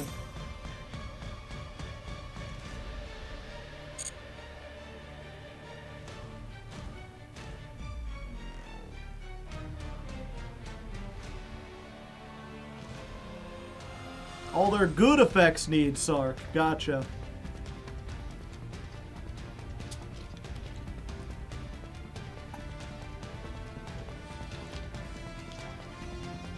None of the Shining Sark monsters have techs. Well, except for this one that continues to gain attack.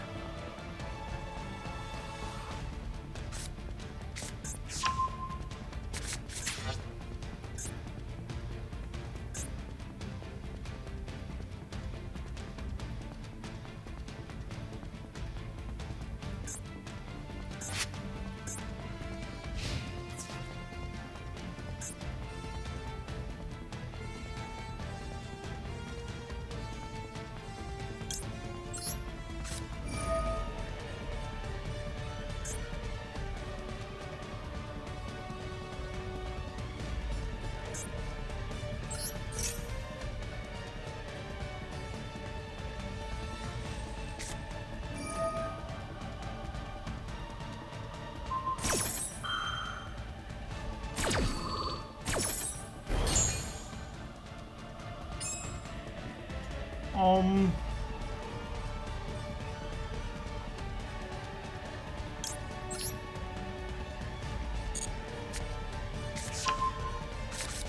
Wait, this adds to hand. I'm an idiot. I could have wiped their field the whole time.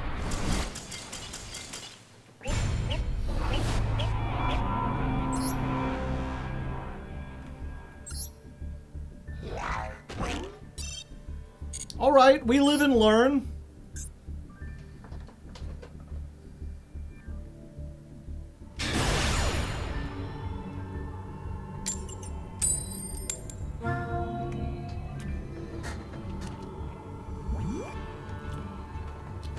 I thought that one was summon a monster or inflict damage.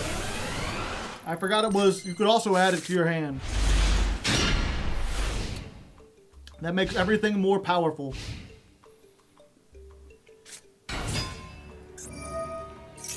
Skishkis. Oh wait, the bullets were in my pocket the whole time.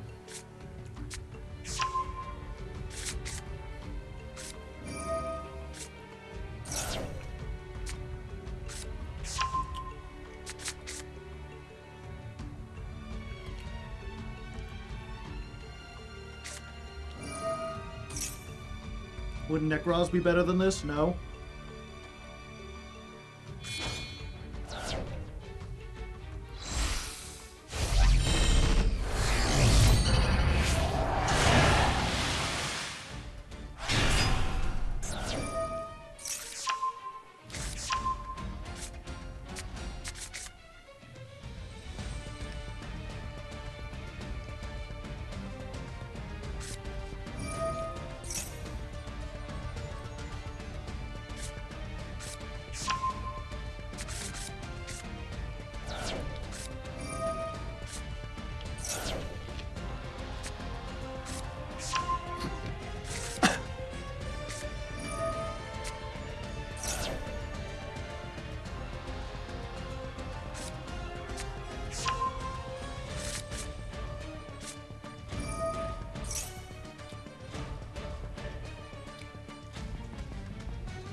Huh.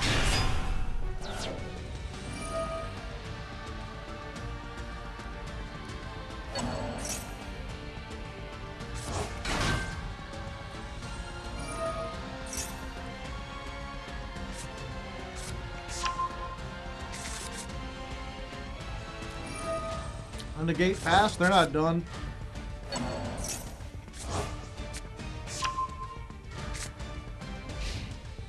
Oh. Never mind, they are done.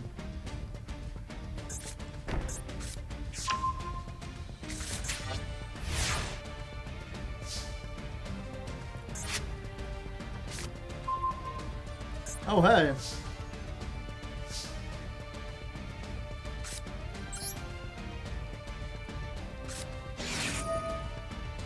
Please get negated.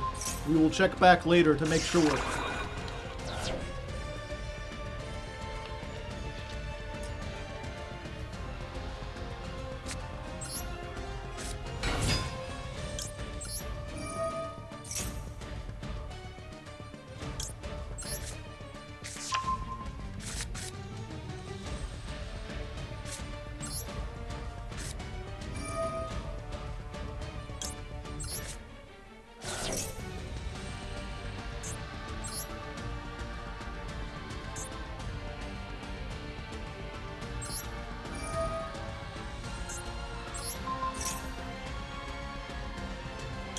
Pop this, send the rimfire.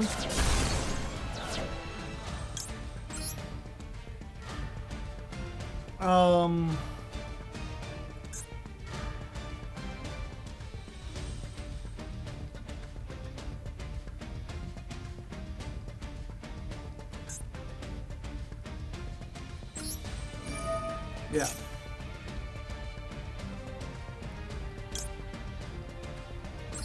Send this off. Put this here. Now we're set.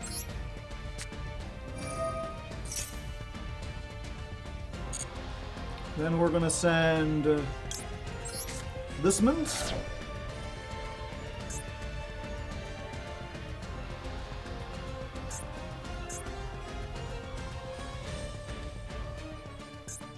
We're gonna give him a bomb token.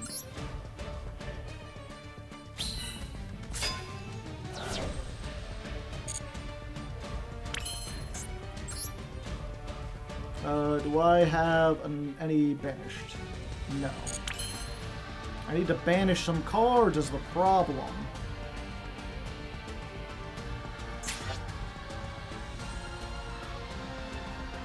I could use this now and that would just like end it, right? Or get close. Yep, let's do it.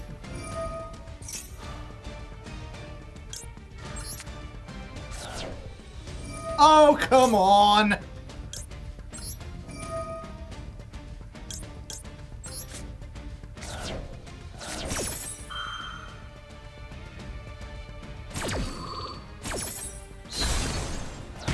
$500.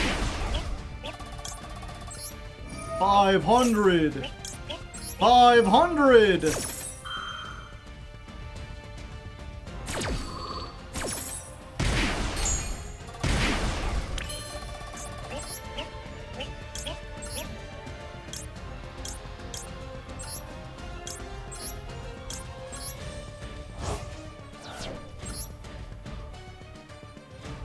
Hello, it's me. I'm the problem. Apparently, I'm the problem now.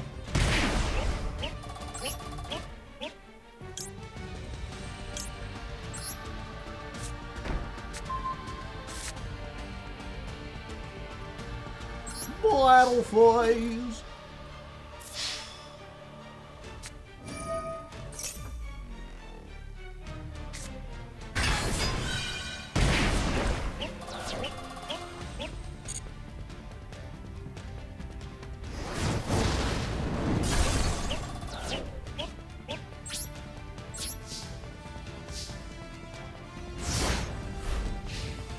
All right.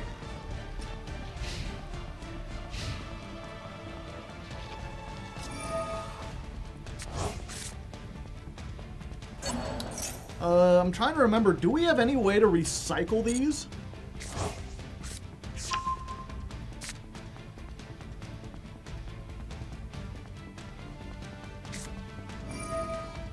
I think it was just the one card and we got rid of it. The real question is, do they have and will they summon Zeal Gigas?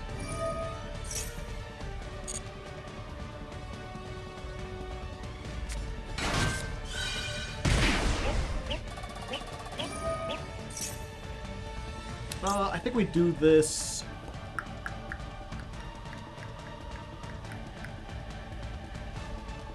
Yeah, hold up.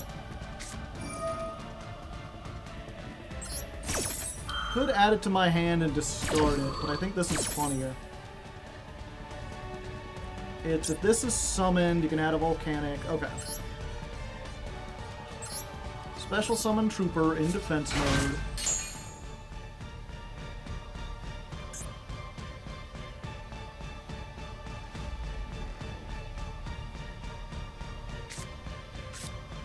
They do have Zeal Gigas.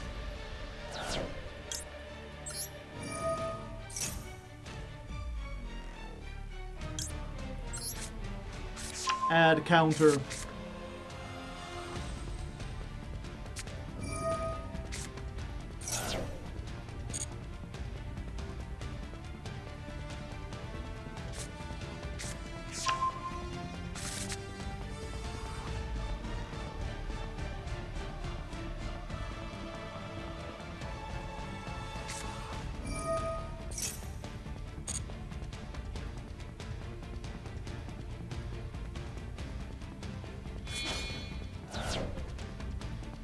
Rhymes.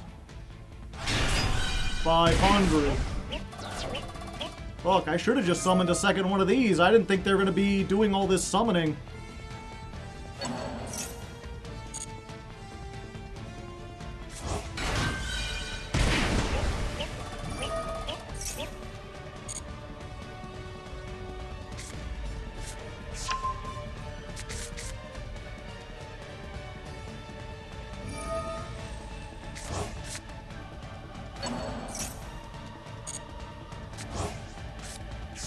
Gotta get Goose Kraken back. End of the main phase? Sure.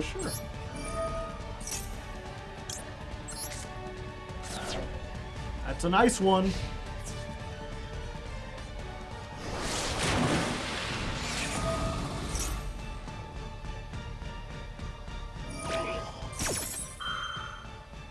Oh, why, thank you.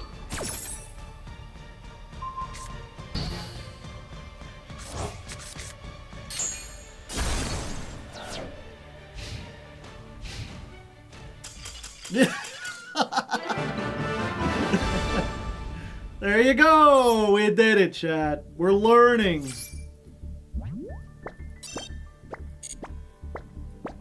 And we get a Zone Eater for our troubles. A monster attacked by this card will be destroyed during the end phase of the 5th turn after the attack.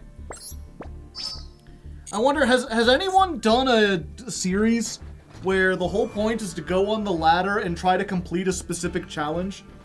Like, you know, I am going on the Master Duel ladder until I can resolve the effect of Zone Eater.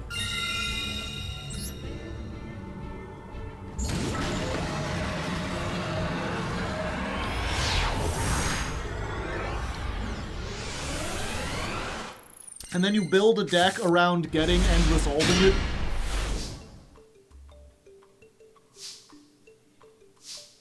Dyna Xenanon.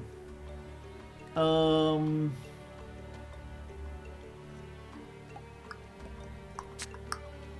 really have anything I want to get into the grave. But drawing... Oh wait, no, this is like the battle. Yeah, we'll just do this.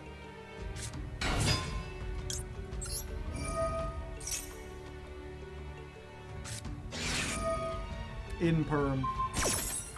It was doomed from the start, chat.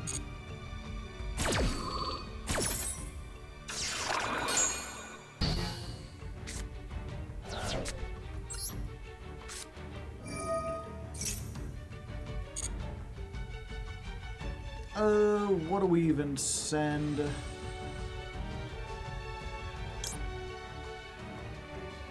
Yeah, I think we just deck thin.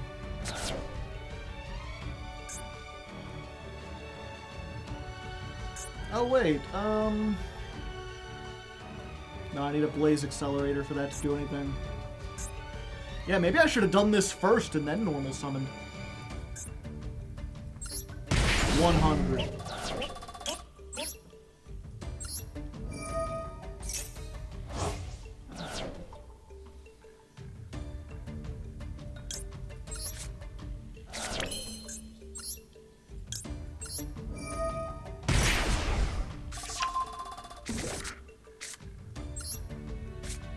Yeah, we just gotta hope they're on you, Bell.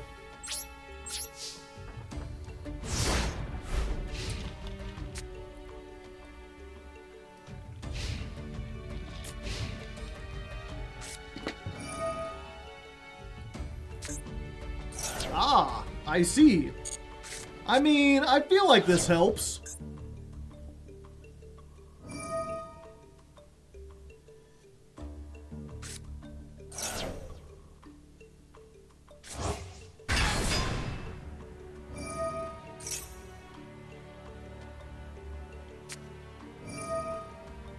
Ah, all the 9s. Am I just dead here? No, they can't attack and they're destroyed in the end phase.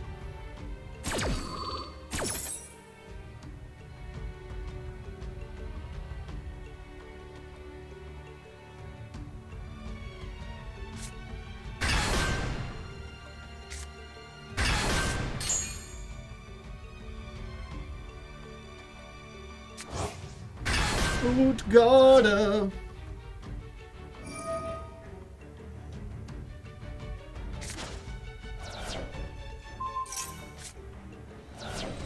Unfortunate.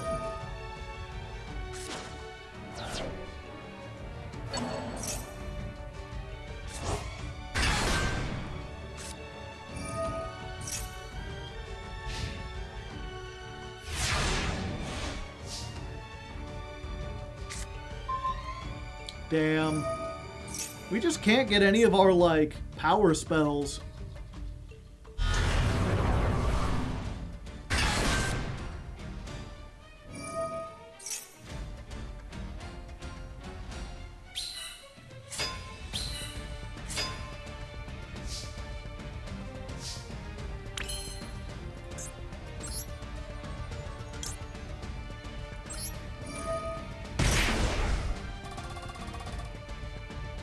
You want to negate that, bro?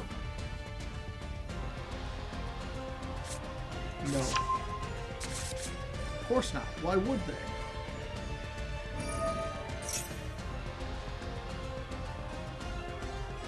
Send a card to the graveyard, eh?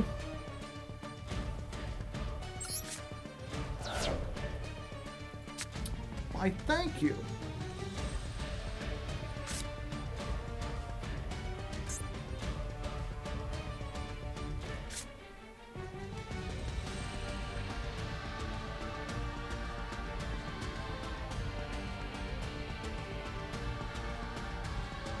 The problem is they still got that Utgarda.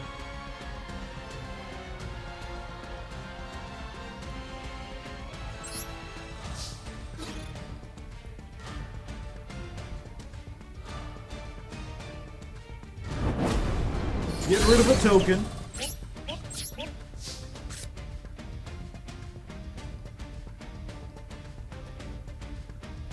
Okay.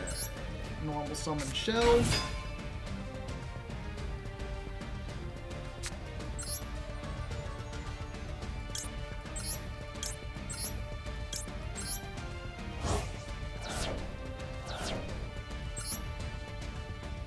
Summon animation!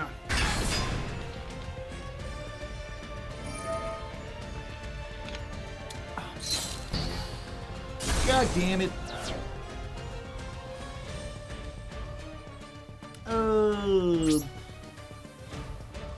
Yeah, I think I'm dead.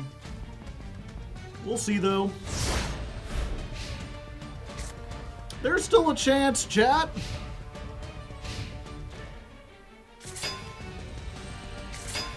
We could draw that grass, and they could let it resolve.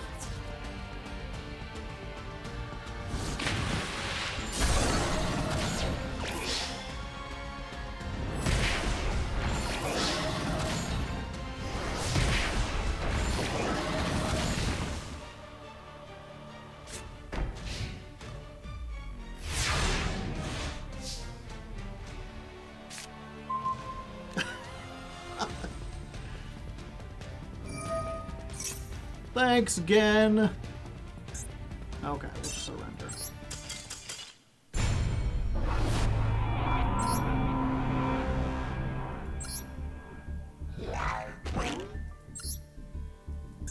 We're almost to the thing, chat. Just a couple more and we've got it. All I want is the cosmetic. We just need the spirit gates. We're never gonna use it, but I want it. Forward, backwards, left and right, transcendental cha-cha time.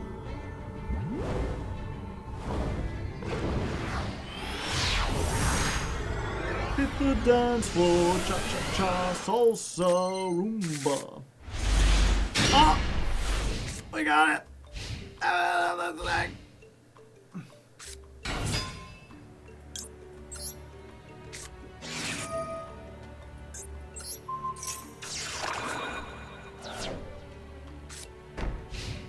Good. Most good indeed.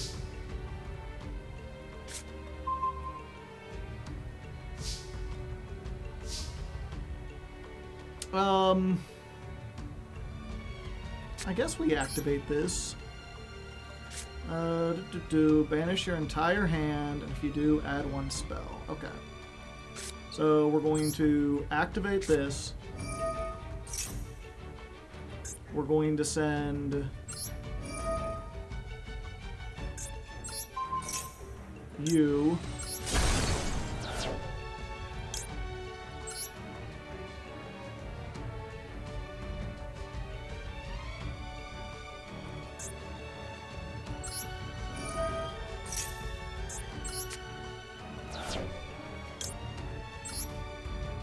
Place that there. Offer the left arm.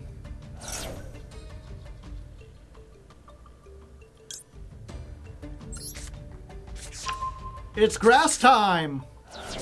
We like to party. We like to party.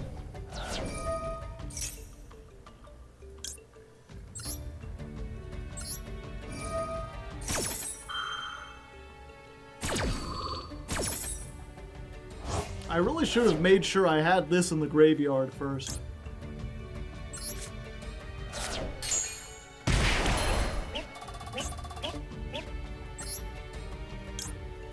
I have one left.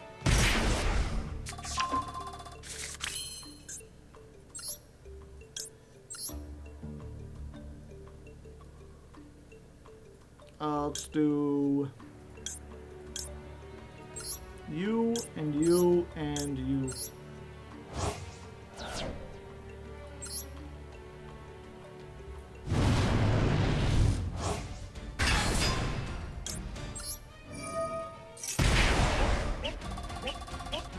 I can't set any cards. I always forget about that. And I can't attack because I used the other one earlier.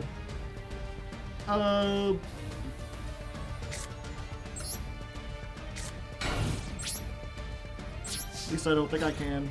No. Alright.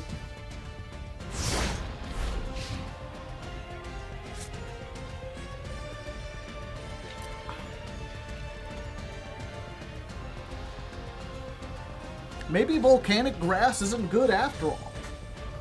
Granted, if I hadn't used the other one, I would have then been able to attack for 3,100.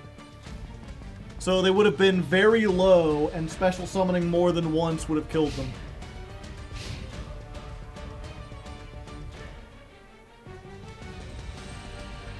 The grass is lava, exactly. A Fortnite video. For the party bus? For the Venga bus? The Venga bus is coming, and everybody's running. New York to San Francisco, a giant dancing disco. The old man, he is dancing, he's doing stuff and prancing. And if you wanna party, come on and move your body. We like to party. We like to party. Do you believe in life after love?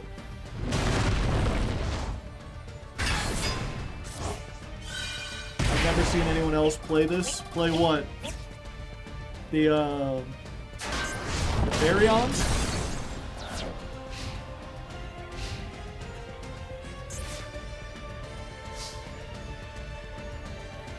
Okay, so if I activate a card or effect, they can negate it. It would be destroyed by battle, they can send one. Okay, okay. I'm picking up what you're putting down. Can I not target them? Or do I not have any level 1 pyros left in the deck? Nope, they're all gone. Oopsie doodle.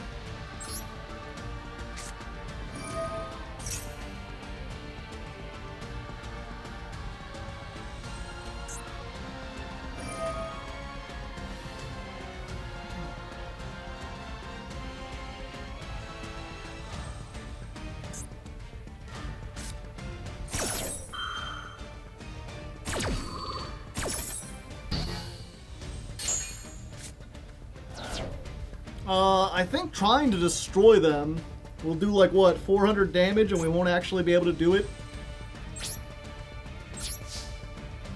It'll just help them.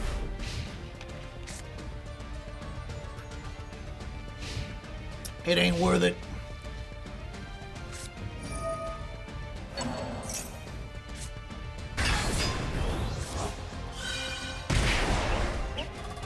Fuck.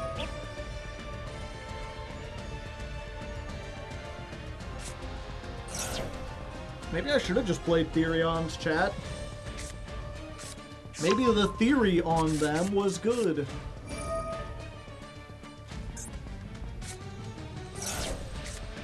Can you not control 2 Regulus?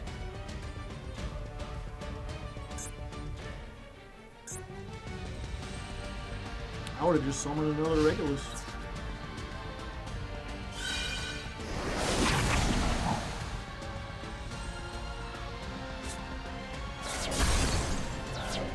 Regulus boss, or the Therion boss.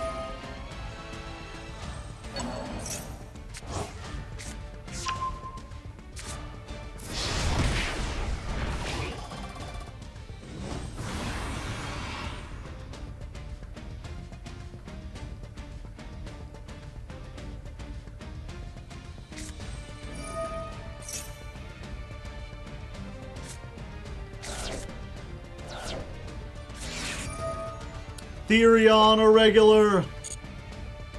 You can only equip 2 though. You don't have 3 kind of damage.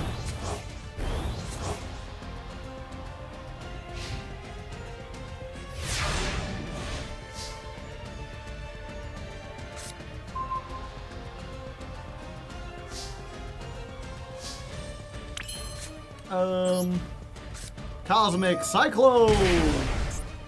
Get out of here, Disco Coliseum.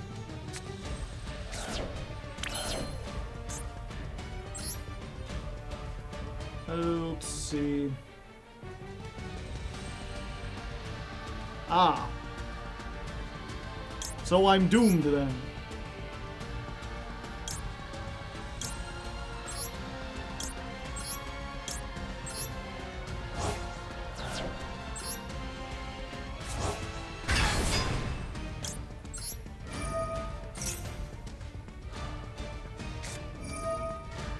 Double doomed.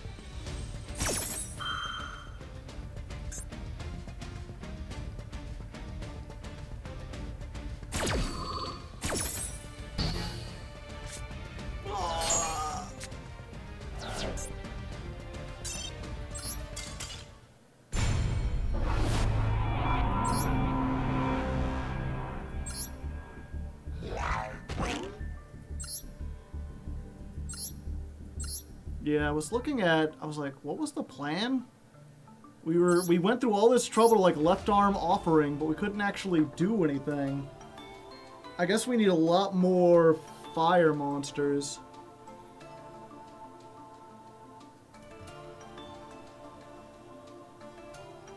Okay, so here's what we're gonna do, chat.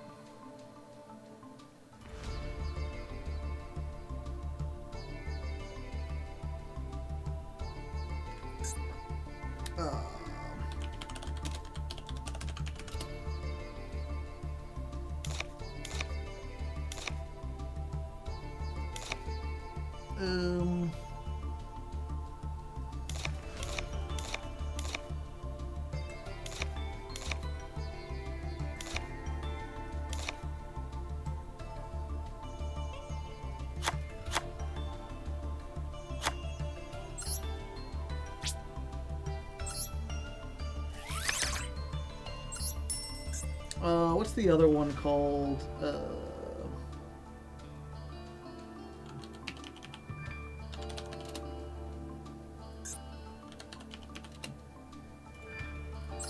Oh, they don't have ceasefire.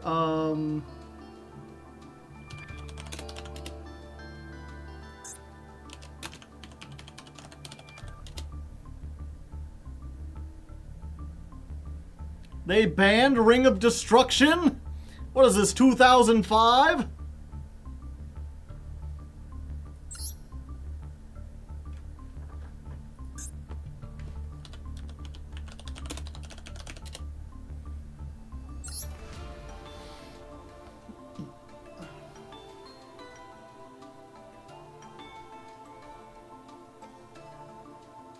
Self TK.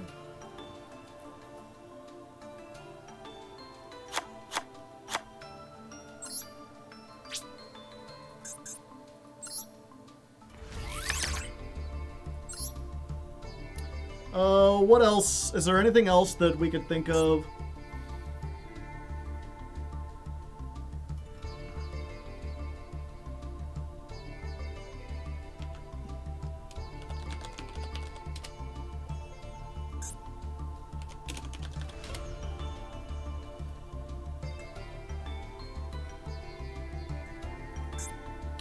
What's it called? Sparks. Just for flavor.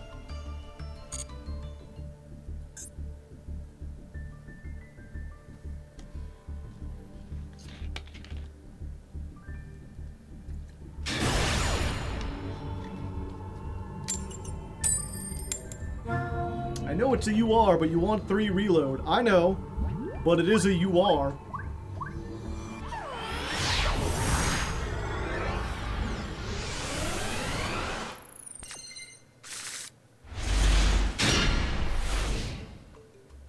I got rid of the Volk. Oh no, I wanted those for burn more. Anyone speak Japanese? We've got a mixed name here.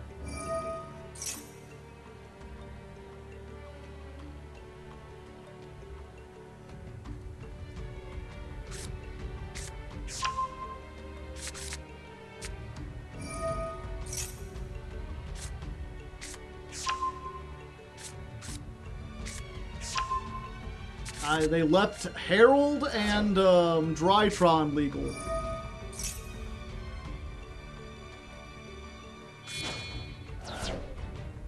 Does Herald have any way to stop Forbidden Droplet?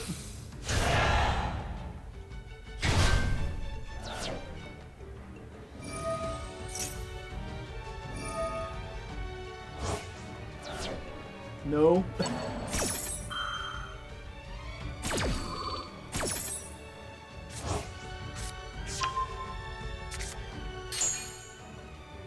Wait, is this not Drytron?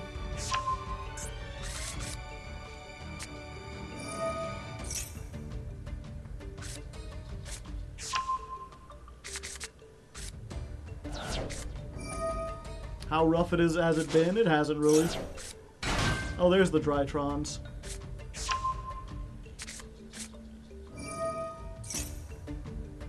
Alien deck?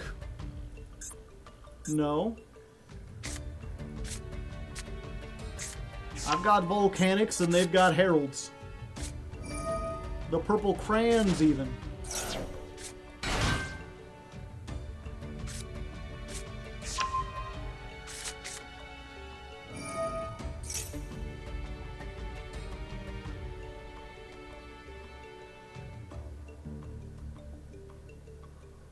Equip it with one of the ABC. Double Herald? I mean, I have 2 monsters. And I could send the Blaze Accelerator, too.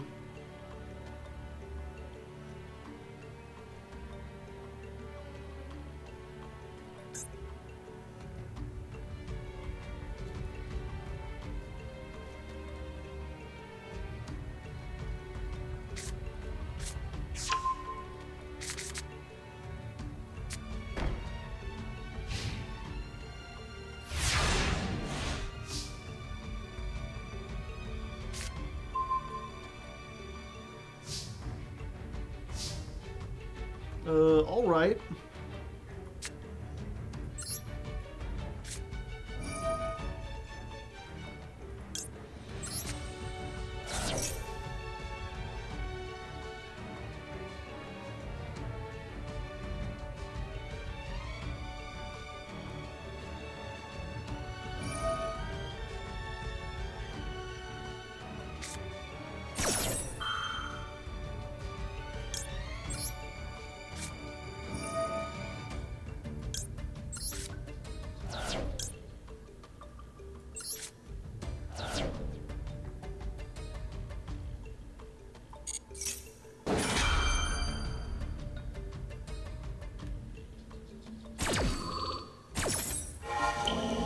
Droplet.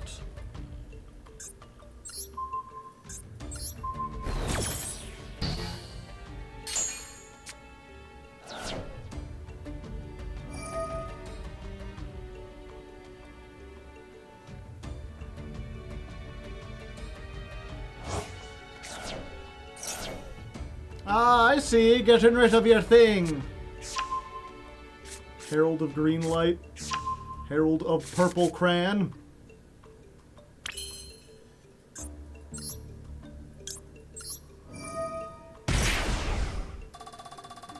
Will they use Orange Light on this? No? Okay. Is Green Light or effect? No, just when they activate a spell card. Okay.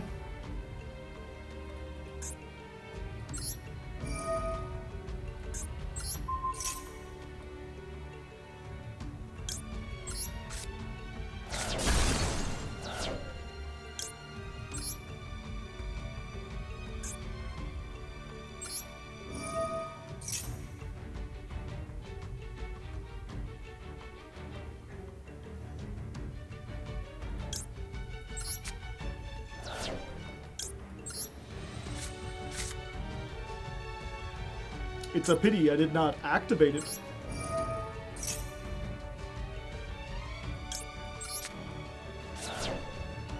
Ooh, a normal summon.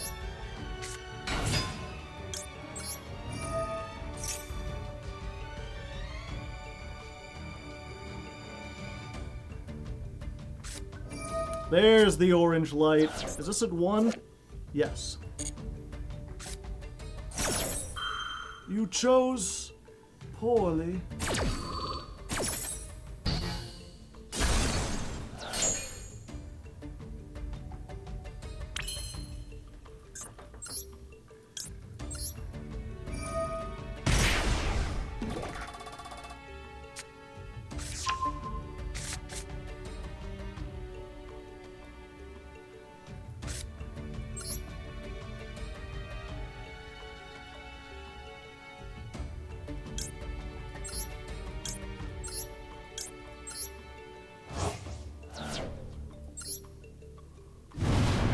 Is volcanic stuff fun? I think it's pretty neat.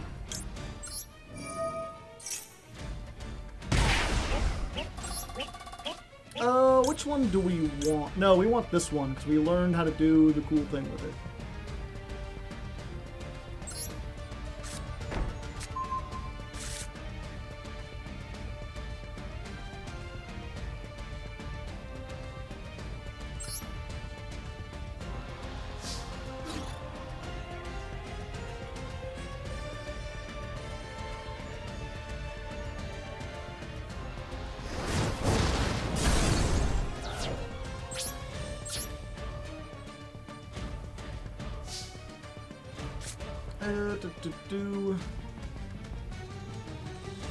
So I can activate that, but it doesn't do anything. I wonder if this will just bait out the other Heralded Green Light. Okay.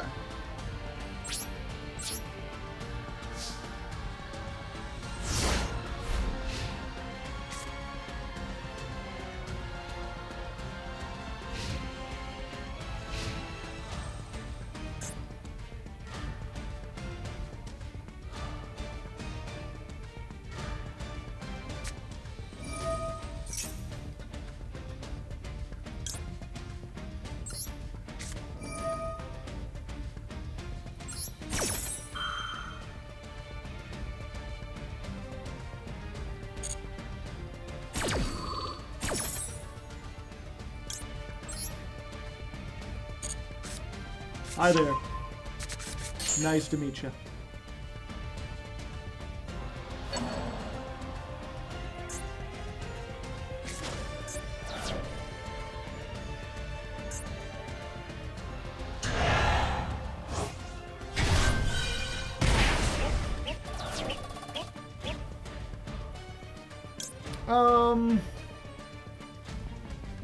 They activate a spell trap card or monster effect. Yeah, I think that's fine. They can't stop the face-up effect.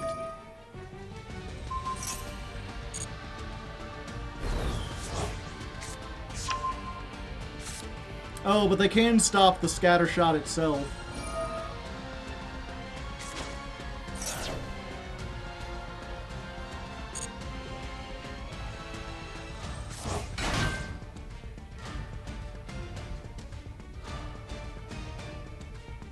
The more they special summon, though, the lower they get.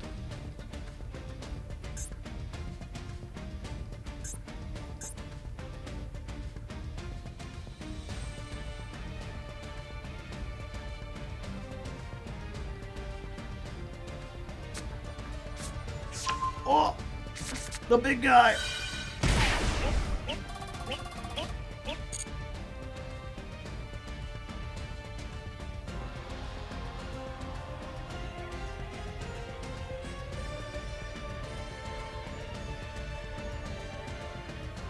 Dark Room of Nightmares? No.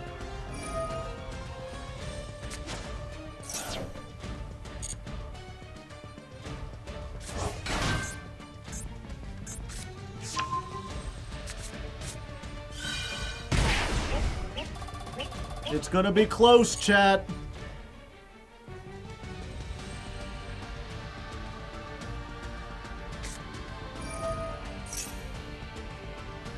I think we try this now.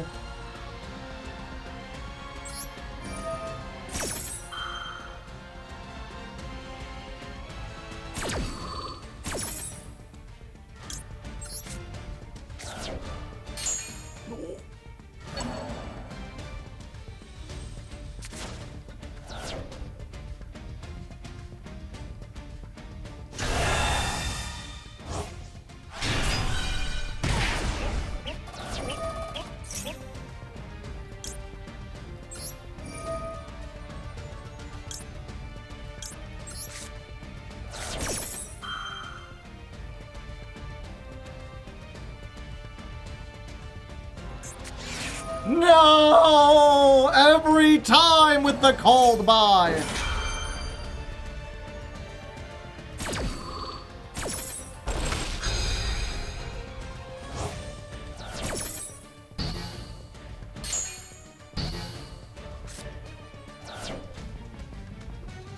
Yeah, these are mandatory. I have to activate them.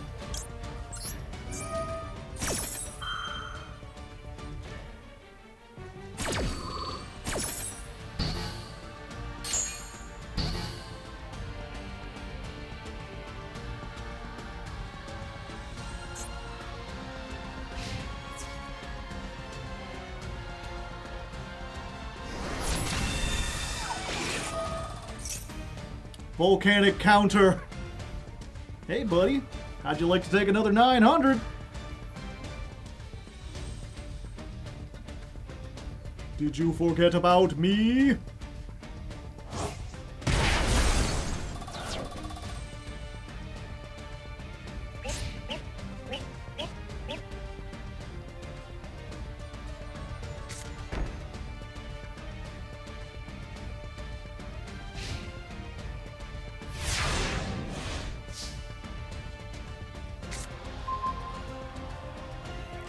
Oh, God damn it!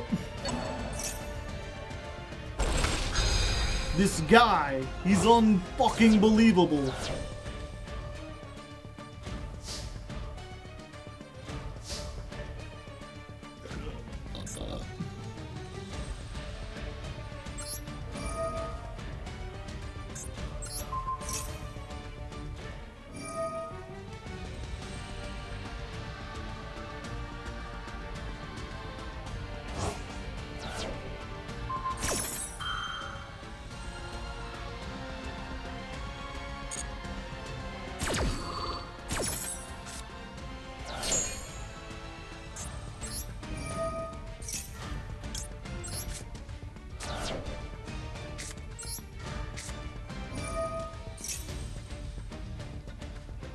Bonfire!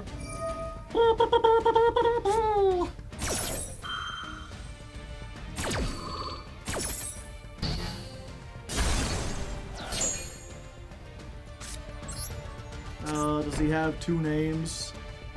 Yeah.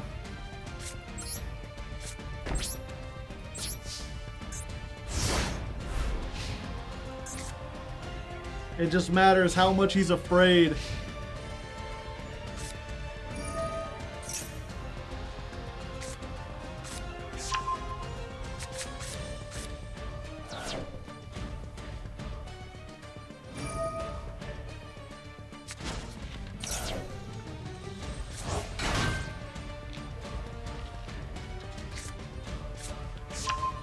No, not the other one!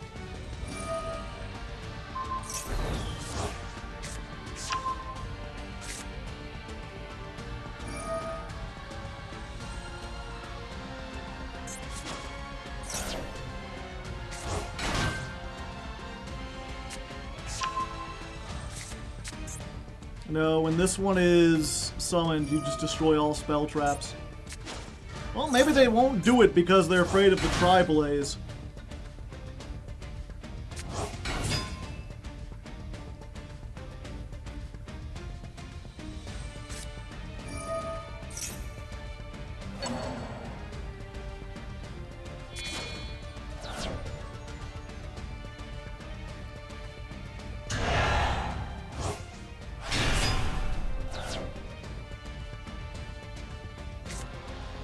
Okay, they didn't do it, chat.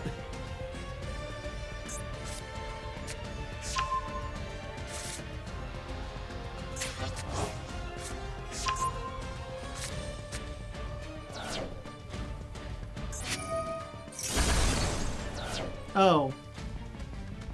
Well, never mind. I thought that was when it was summoned.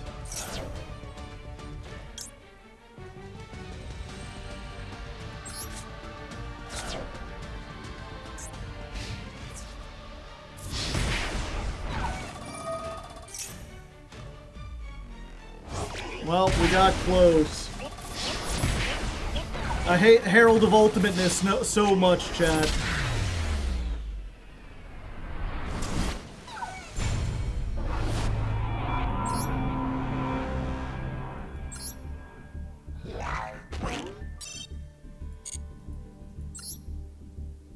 I hate it mostly because Drytron is such a cool deck. It's such a neat deck. Their boss monsters are so cool. Their playstyle is unique. I like the art style. And it sucks that they became sit on an old card that is only good because it has a non-once per turn negate, and then use a bunch of cheesy, broken stuff to add fairies to your hand.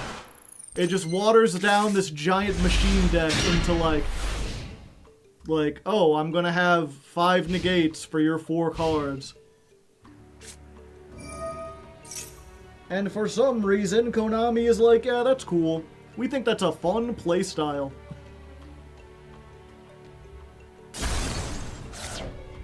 It's like, that's exact. When people say you have like 19 negates, they're talking about the Herald decks. I think Herald could have negated counter. Yeah, they could have.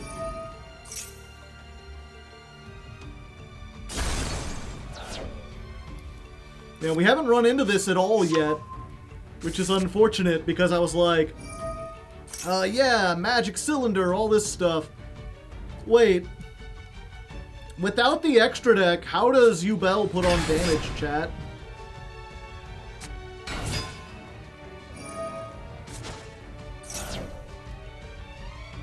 Like, how do they kill me? Grinder Golem? Ah. I always forget about that one.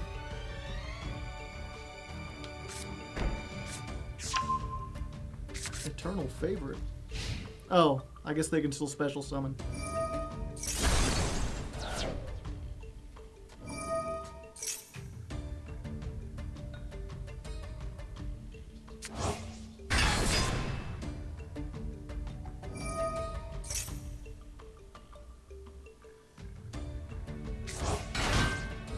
Are you open to change decks? I mean, I've only got like 2 more wins I need to get.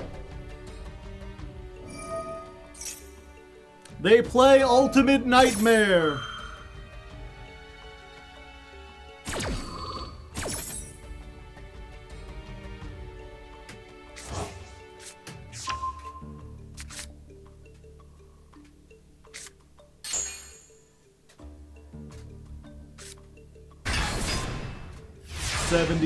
%.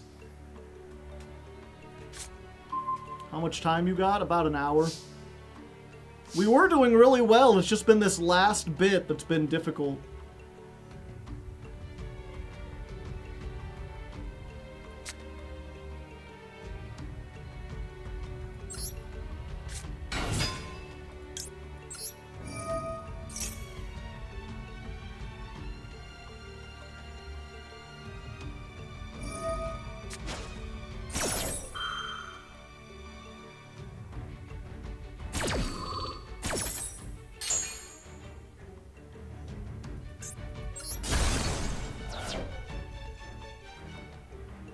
Okay.